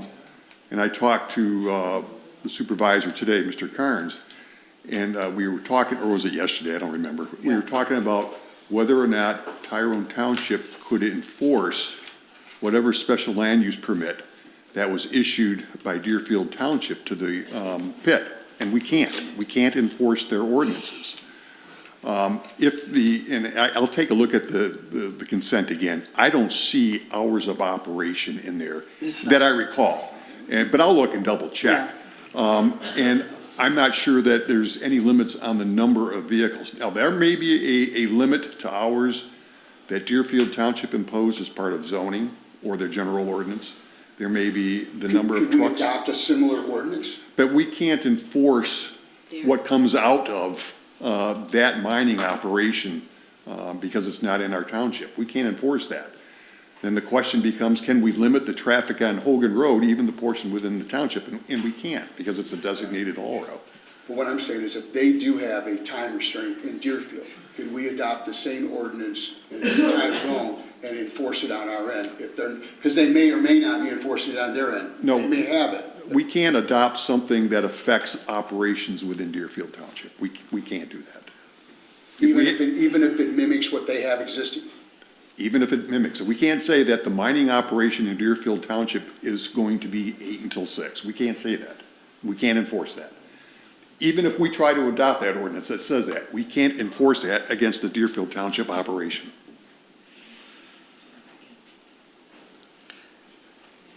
So Given the nuisance factors and that they're knowingly violating their special land use permit, you're saying that we can do nothing. We can't enforce their ordinances. Our options would be limited. Again, we could try to change the designated haul route, but that's going to be shut down. I don't see any other theories of law where we can go after either that mining operation or Deerfield Township to enforce their operation.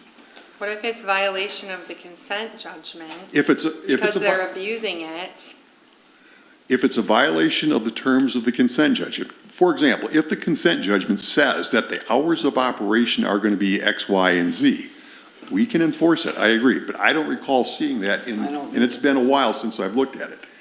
If there's something else within that judgment that regulates in any fashion the number of vehicles, the size of the loads, what's in the load, the hours of operation, whether it's a two-tandem truck or a single tandem.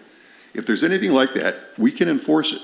But if it's not in there, then there's not much we can do. Can we advocate through litigation to add those details and update the consent judgment so that it can be enforced, even if the route isn't changed? I think you would have great difficulty doing that because you're imposing, Tyrone Township policy decisions on the Deerfield operation. And I will tell you, if all of the parties to that agreement were to agree to some limitations, the consent judgment can be amended by consent of all the parties. The question is will you be able? All the parties, are you talking about Deerfield, Livingston, and us? Are those All the parties, and I think the mining operation was part of that lawsuit too. And so you'd have to get all of them to agree. So that would include them? Yes, anybody that's a party to that litigation, if they all agree to something, then the judge will be okay with it, as long as it's something that's not outrageous. The judge will say, fine, you want to change your consent? If you all agree to it, that's fine. But obviously, just as a secondary thought, if the number of loads coming in and out of that place are in excess of what Deerfield Township has allowed under whatever permit has been issued, and they're not enforcing it, they probably aren't going to sit down and talk about amending the consent judgment to do that, for whatever reason. And we don't have legal recourse to push them to do that? The only recourse that you have is political recourse, is to try to convince them that it would be the right thing to do. So, but the right thing would be for Deerfield Township to work with us, quite honestly. I mean, that would be what you would want them to agree to. If they've got something in place and they're not enforcing it, and we go to them and say, listen, we're asking you, as your sister, next door, to enforce to what you have, the consent judgment as it's written, I would like to think that they would say, yeah, you're right, we need to do that. Well, if you're talking about the consent judgment, if there's something that they're violating in that consent judgment, then we don't need Deerfield Township's approval. But I'm talking about even if it's their ordinances. Yeah, if Deerfield has imposed certain restrictions, whether it's through the issuance of a permit or whatever to that operation, and they've chosen to ignore the violations, then it tells me that they're probably not going to sit down with us and somehow change the consent judgment to adopt their imposed restrictions and make it part of the judgment. For whatever reason, they don't care. And I don't know for a fact that they are violating the terms. I've been told they probably are, because back in 2002, it wasn't contemplated that they would be bringing in concrete to crush and then recycle it. But I don't know what those restrictions are, and so I don't know if they're violating or not. How can we find that out, Chuck? So anybody can go and take a look at whatever permits the township has issued and see whatever. So there's going to be a site plan, there's going to be whatever permits. Can we make that happen, Greg? I've tried to get that information out of them. He won't give it. They're saying they tried and we can't get it. And there's nothing stopping them, the gravel pit operators, from applying or expanding their special land use permit to include crushing, and then what? I mean, Deerfield can approve that. And we don't have a voice in that. Yeah, I agree. If, Deerfield can do what they want to do, and we can't stop them. Yes, but we can control when their trucks that are coming out of that mining operation, we can control and monitor the traffic on Hogan Road, which this township has ignored for years. We don't work with the county to get imposed speed limits of 25 miles an hour. Okay, they can still drive their trucks, but they're gonna have to be 25 miles an hour posted throughout that entire section of Tyrone Township Road. We don't monitor it by. There's been state police. MPC has been there a lot of times, Chris. I guarantee you that we have not done enough. We have not done enough of the things we can commercial control. enforcement They've been there. and start doing. They've been there. Start doing waves. Ask Kevin inspection. Pierce. They've been there. They've been there. They've been there. Well, They have. We're back to the original discussion where I recommended we get Gerald Fisher in to help us look at alternative ways to the consent agreement. We started that meeting, Greg, you, me, and McKenna and Gerald Fisher, and then I got barred out of all the meetings. And So Gerald we- had the same thing that Chuck does. Well, you know what? But I would like a report that shows what they're saying, not just somebody's word that that's what they're saying is. I would like to see a report by Gerald Fisher of that was his recommendation, that we could not do anything else, and that we have no recourse to do enforcement on Hogan Road, the parts that are in Tyrone Township, et cetera, and so on and so forth. Well, if he's coming to discuss the truck routes on the east side, anyway, maybe he could Yep. give his report at we that can time. talk to him about the Hogan Road again. Bring him in. Yep. All right.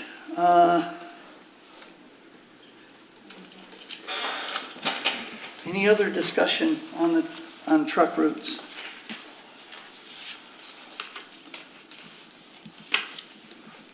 Now we'll set something up with Gerald and we'll continue this discussion. Thank you.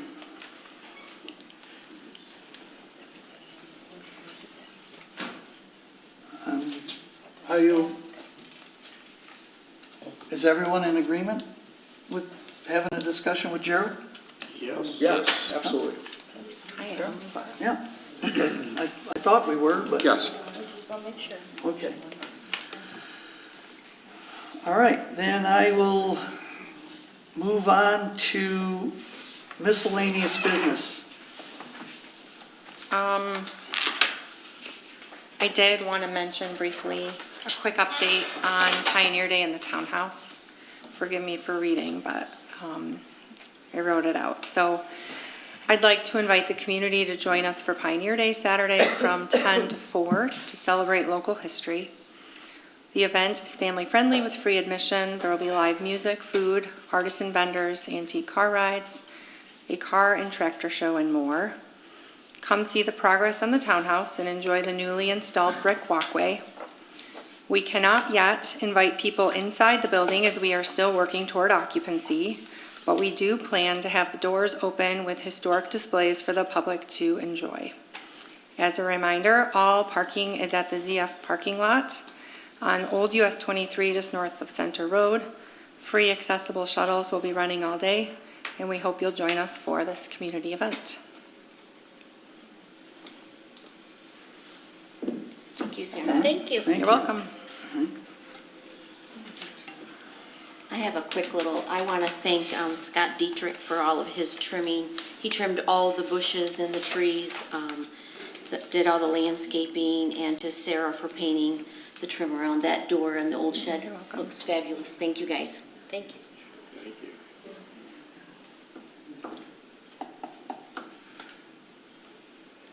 I would like to let the public know that we are, that I'm looking at planning commission applications and ZBA applications. So if you would, if you're interested in serving, it's also going to be posted on the website, correct? And Would we have term limits or somebody resigning? We've got some vacancies and some movement going around, yes. Because of what? Which ones? One on the planning commission and one on the ZBA. Has somebody resigned or is the term? There's some moving around, Okay. yes.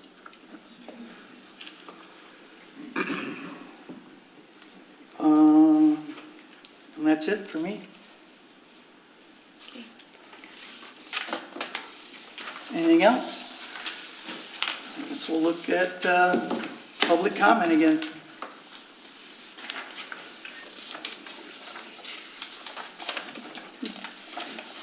Sure thing, Kim.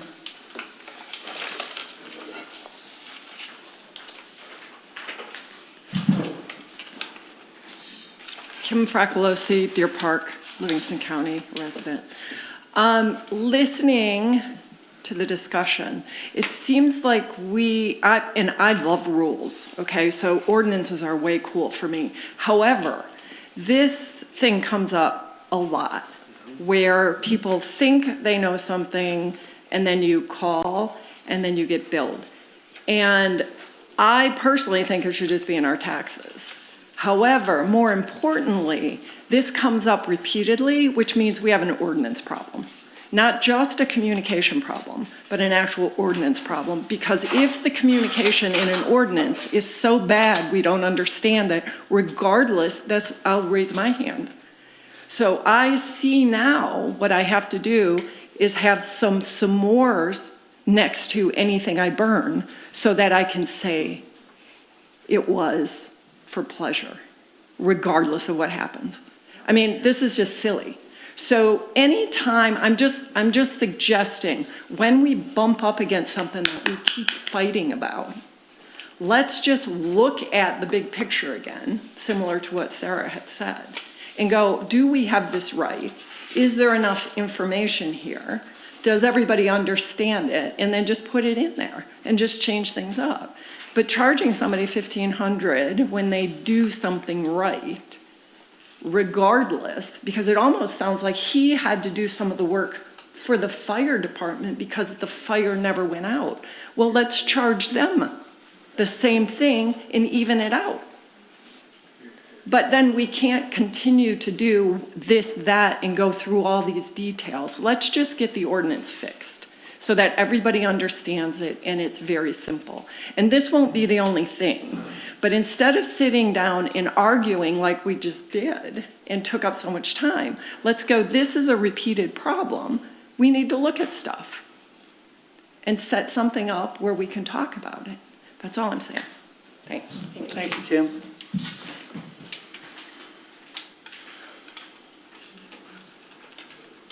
Yes, Becky.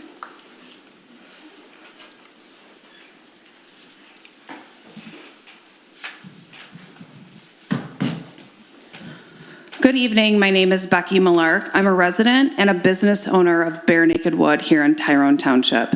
I would like this on public record. Last week, I attended a court hearing for Tim Broad versus Tyrone Township. Scott Dietrich openly admitted on the record to being the aggressor in this altercation with Tim Broad. He admitted this at least 3 times. The magistrate even said, "You pushed him, that's assault, that's criminal." Supervisor Greg Carnes, Sheriff Murphy, and Scott Dietrich all admitted they saw the video and that it was clearly showing Scott pushing Tim. And yet Tim, the victim, was the originally one cited. That citation letter was also thrown out by the magistrate. Why are taxpayers' dollars being used to falsely accuse an innocent man? So here's my question to the board. Have charges been filed against Scott Dietrich? And if not, why not? What are we waiting for? The evidence was there. It was discussed openly in court. Let's also not ignore the fact that the video is now gone. Tim attempted to request the video footage through a FOIA, and it was never provided. This is a violation of the FOIA law. This isn't just legal failure, it's a public safety issue.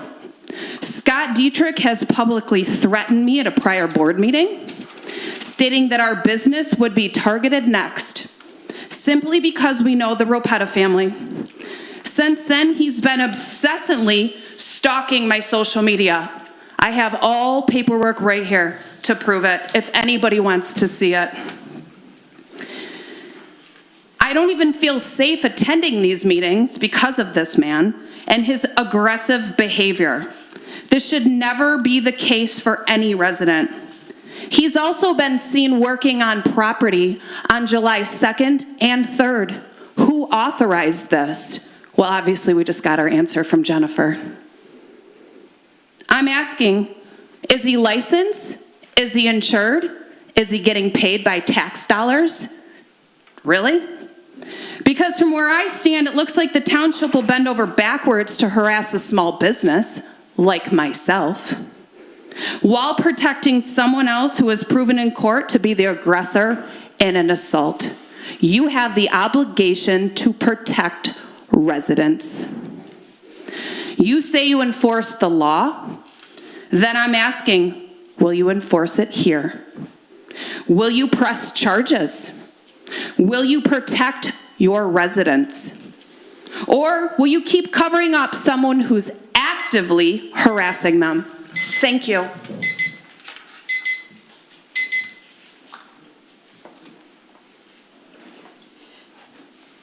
Yeah, Jim.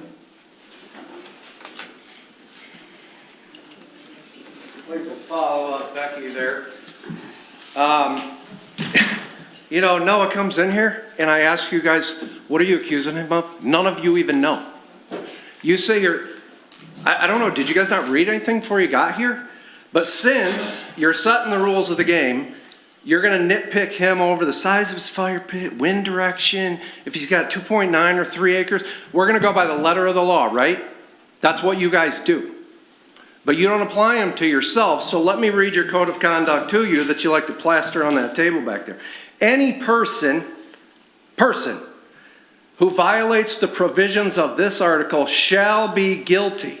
Shall be, you know what that means, right? Shall means it is, done deal, not maybe. Shall be guilty of a municipal civil infraction and subject to the penalties set forth. That's your ordinance that you guys voted in. So the very next paragraph, I don't know if you guys ever read this, the violation of the ordinance shall be documented and all evidence of the violation collected and retained. That's a provision of this article. So one or more of you has to get a citation for not meeting the provision of this article. That's the letter of the law. You didn't collect and retain the only piece of evidence you had. You showed up with nothing. Absolutely nothing. And you had supposedly a video that proved him. And now Dietrich, just like she said, he admitted, the magistrate told him, you're the one that broke the law, bro. You told me in your office, Greg, we should have given him a citation. You have to. Because if you don't, you're not meeting the provisions of this article. And you're violating it then. Right? That's the letter of the law. And then, question, Greg, can you overrule a board decision by yourself? No, you can't. How do the meeting dates get set? How do they get set? By a board vote. How can you cancel a board meeting and make that decision for the whole board? That's illegal. And you know what you did? You illegally stole my 6 minutes that I get every 2 weeks to come up here and voice my concern. Does it take a board vote to issue a special land use permit? Greg? Of course it does. So how do you sit up there a few weeks ago and say we, whoever we is, are revoking their special land use permit? How do you do that, Greg? You want to hold Noah to the letter of the law when you guys don't even know what you're accusing him of? Charge him $1,500? And I saw you sit there and agree with this woman, but I also saw you vote to make him pay $1,500. That makes a lot of sense right there. You sat there and agreed with her looking like the reasoning one, like usual, but you voted to make him pay. You guys look like complete morons. But do this. You have to give citations. Okay. If you want to follow the law, bro, you got to do it. Be a man.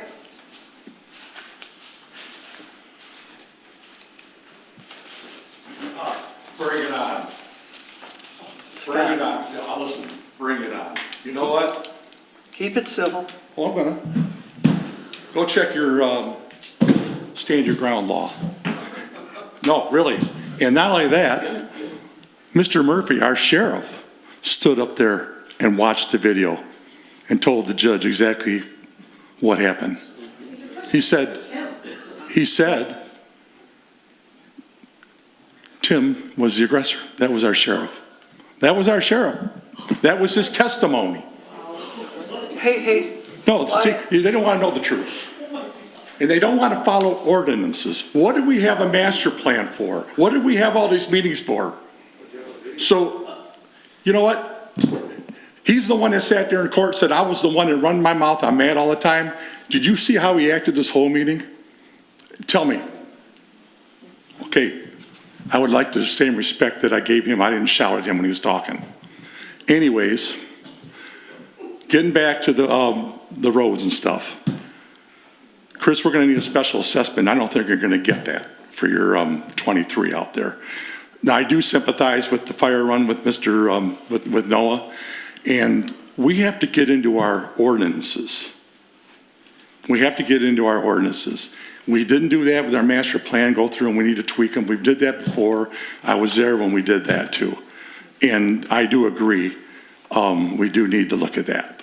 Okay, getting back with all this other stuff, I'm not gonna say anymore. They can ramble, Jeanette can ramble all she wants. Go ahead and find me, because I know. And if you agree that I should be fined, write it, buddy. Write it, because I know I'll win. Well, I've got so many people that have seen it. The sheriff, you're going to tell you're going to have an elected sheriff sit there and explain the situation, word for word. And they came in here and lie through their teeth.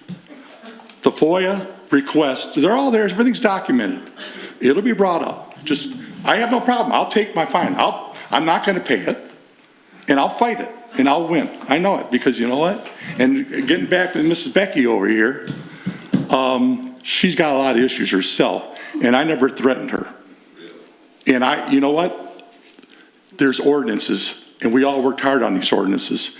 They don't seem to want to follow them. Chris, you took an oath to represent the taxpayers and our ordinances. That's why you guys voted the way you did.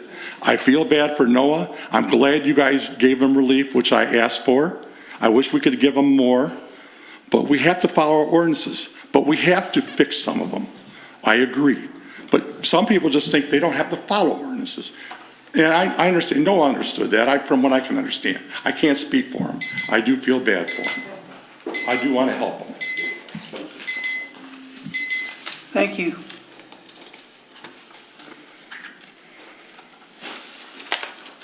Anybody else? Great. Go.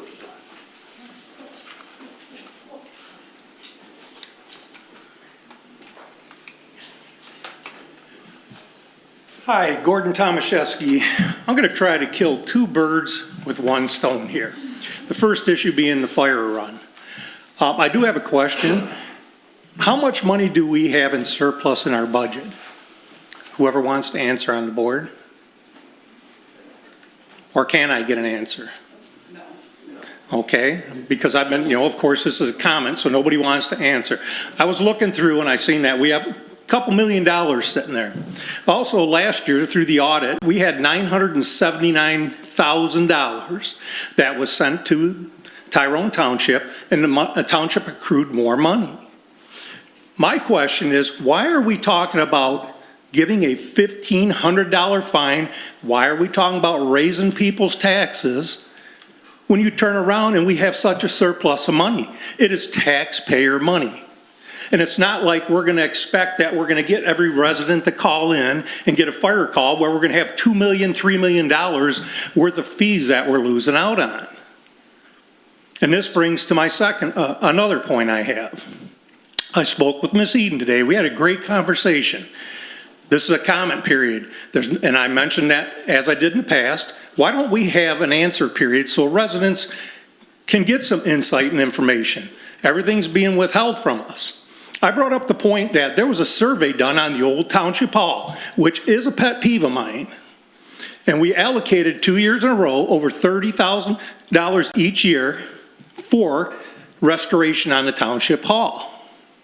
If we've got $30,000 that we can throw at a Township Hall after there was a survey done that people specifically, overwhelmingly said they did not want any taxpayer money used to fund it. On the move, Gordon, on the move. Read what it says. I did.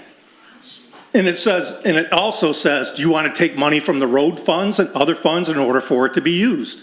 Yeah. It did not specifically say just for the move. It was, does any taxpayer funds should they be used for the historic Township Hall? Everybody said no. And kudos to you guys for raising the money privately to do it. And that's what should be done with these historic ventures. And the other problem that I have and with the whole situation is, you were a past member or president of the Historic Society. I know, Jennifer, you and your husband have donated money. And for you to be on the board when that vote was taken to budget money to that fund is completely unethical. You should have never voted. You should have recused yourself from it. And the last thing I have to say is, and all I'm going to say is from the proceedings we had at court, you can say whatever you want to. The court ruled that you guys were wrong. So as far as facts go, there was a legal professional, that's what his business is. He found that you were wrong. So not too bad, it's not too late for anybody here to issue an apology to Mr. Brode. Thank you.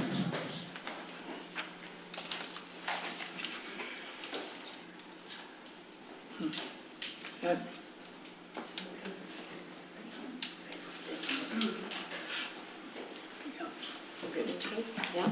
Oh, sorry. Jeanette Rapetta, Tyrone Township. By the way, regarding the fire policy, we as residents have been asking for several years to have this policy reviewed. It's not something new tonight, one of the board members said. And I know that you just need to know that this has been asked for years and we have been ignored on it. At least 3 members of this board have been lying. What this board did to Tim Broad, a respected longtime resident of this community, is disgusting and deserves a public apology, not a cover-up. Tim was falsely accused, dragged through the mud, and forced into court, even though several of you had already seen the video and knew the truth. In court, the man who actually committed the act admitted under oath, "I pushed him." The magistrate said, "That's assault. That's a criminal act." And he asked the supervisor, "Did you issue him a citation?" Greg said no. So here, we now have a case involving an actual assault, and you've said nothing. Now, my case, in my citation, I'm not going to say much about it tonight, but I will tell you that you can go to www.substack.com and you can search for the township files, and I will have everything there, some more information and more of what I wanted to say tonight that I don't have time. So as far as the surveillance videos, all kinds of false information going around out there about it, including the cashier of the township who is going out and saying what was done, who asked for what it cost, etc. And now I find out, and she posted online, that she got to see the video. Did she do a FOIA?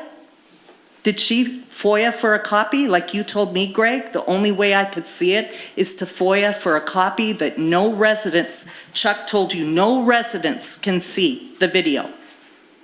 And she's saying that we're lying, that we didn't ask to see the video. That's your township cashier. I asked you in several times and in writing, do not destroy this footage, my evidence, and I don't care if you think what's applicable or what isn't. It's my defense, and I asked you not to destroy it, and you did instead. You destroyed it. And so when I came in here to pay my FOIA fee, the supervisor, who knows me well, ripped up my check in my face with the most angry look on his face. How dare I exercise my freedom of information rights? He did that as if FOIA law doesn't mean anything. And there's a video of it. And then my citation has been escalated to a formal hearing. You took away my right for the magistrate to hear what I had to say. And by the way, no, nobody asked me what I had to say. So who made that decision? Was it you, Greg? Again, go to substack.com, search for the township files, and I'll write the rest of it there.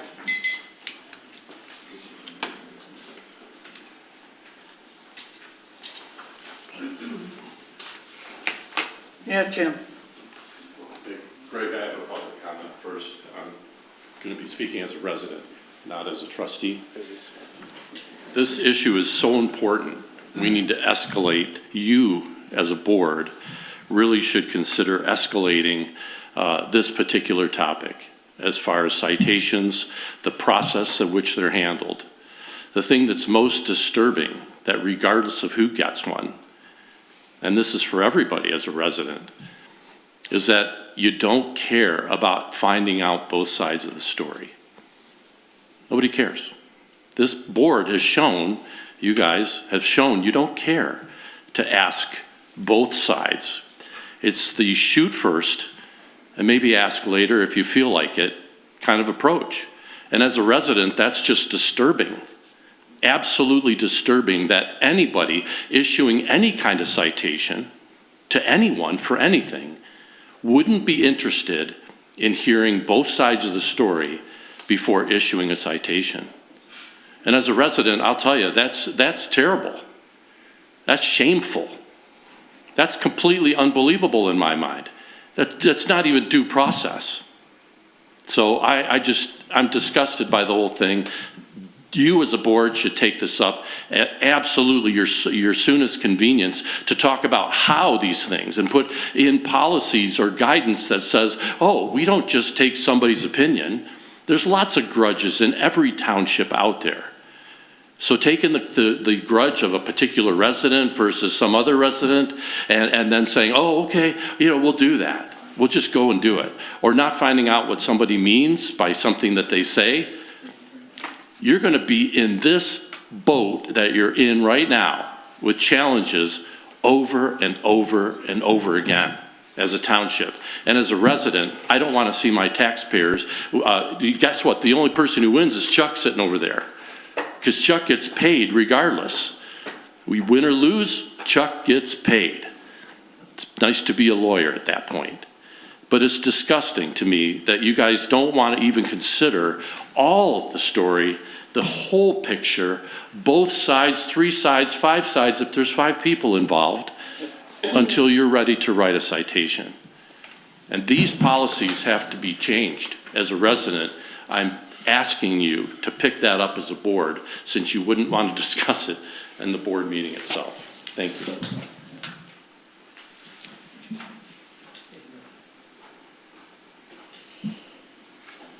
Anybody else? Yeah, Tim.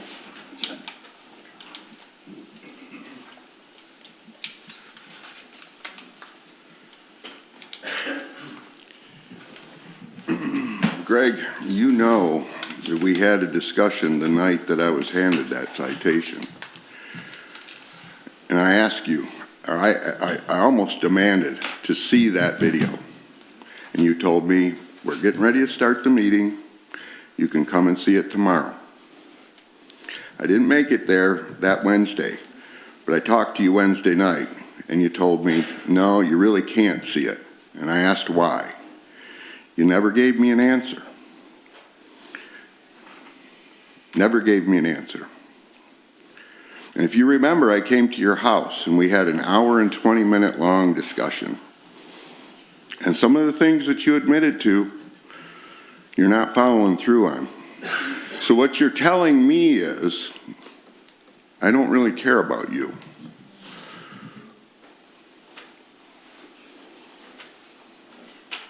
And Jennifer, you say that you could have just come in and asked to see the video. I was issued that citation on the 20th. It happened on the 6th. Okay? I talked to him, yes, you can come and see it. Then all of a sudden, no, you can't. I'm assuming that it was him, but whatever. On the 29th, I filed that FOIA request. That was well within the 30 days of the 6th of May 6th. And the video was gone. I wanted to see what you all saw. I know what happened. There's 2 people that know what happened. And I can tell you, I'm not lying. So your thing of, especially her over here, your favorite people, I'm one of your favorite people. You people don't even know me. I've been in this township for 35 years. You didn't know me. And the things that you have gone out and said to people that you don't know I know, it's pretty shameful. You too. Same thing. Greg, same thing. I had 5 of you show up to that hearing. 2 guys over here probably came because they wanted to see the truth. They wanted to find out, because I don't think there's a whole lot of trust going on. I missed you 2 over there. It is what it is. It was pretty important for the 3 of you to show up.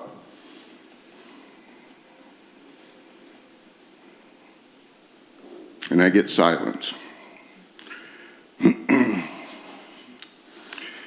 Greg, you might really want to think about what you're doing.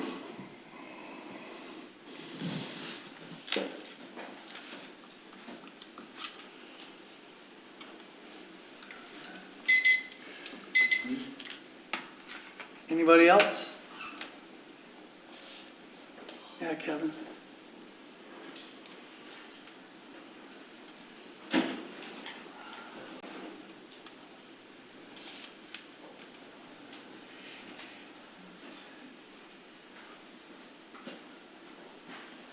Kevin Ross, Heartland Road.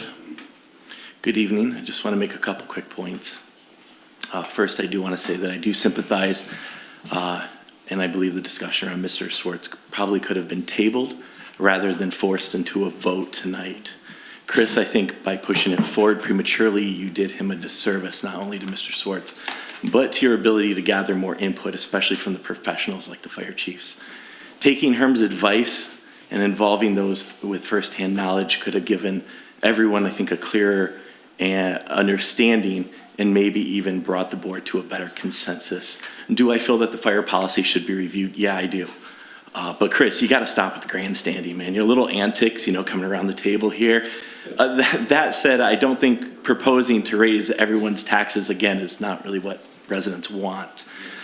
Dean, you talk up here like you're very unprepared. I'm pleading with you to get your packet early and read through it throughout the week and ask and stop asking the simple questions by, learn about the subject, be a subject matter expert. Please, you're on this board. It's very, just get it early. Second, regarding the potential removal of designated truck routes, let's be clear, trucks can deliver anywhere. That's not what these truck routes are about. Let's establish that for everybody in the room here. The purpose of a truck route is to give heavy haulers a path that's built to handle the weight and volume.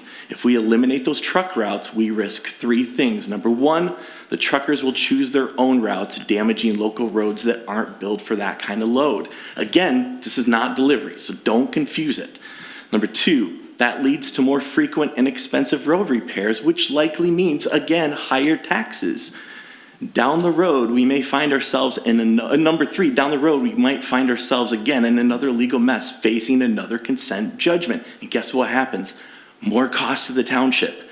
Please listen to Chuck here. Let's be thoughtful and deliberate in these decisions, not reactive. Thank you.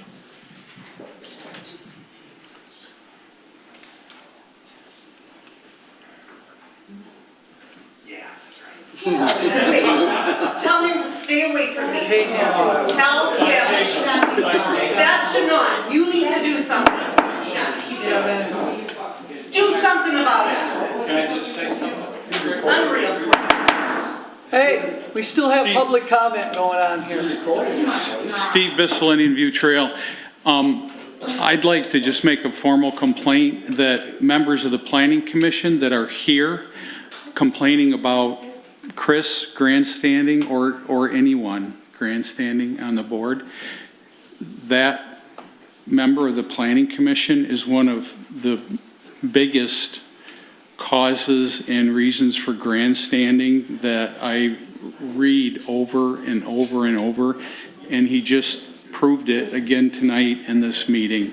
So I'm just going to make that comment, that if he thinks Chris is grandstanding, he just did the same thing, only 10 times worse. Okay. Thanks, Steve.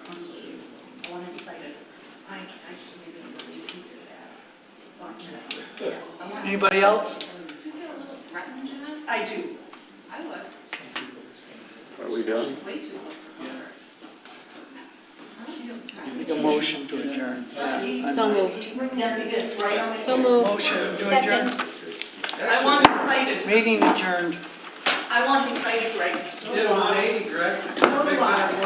We witnessed this, Greg. This is unacceptable behavior. It's exactly what you're accusing other people How do of I doing. file and to get a citation started right now? I want to know, other residents do it, I want to know how to do it, right?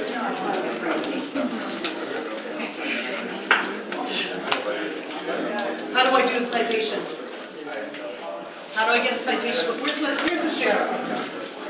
You're not gonna help me? I'll get the sheriff. Yeah, you're not gonna help me. You don't know how to do a citation. Is that it, Greg? You have no answer? Yeah, because you are in my face too. You need to be cited. I'm a witness, and as a trustee, as a witness, I'm asking you for help right now, as a supervisor. You're not gonna help me? You're not gonna help me? You're not gonna help me? That shook me to watch that happen. Zach, you need to help me right now, Greg. Look at him back there laughing. You need to help me right now. Help me right now. Help me right now.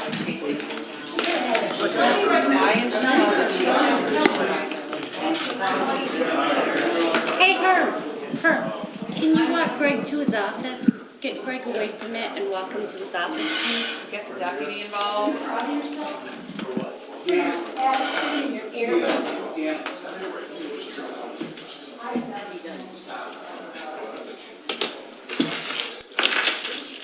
just said, yeah, that's right, or something.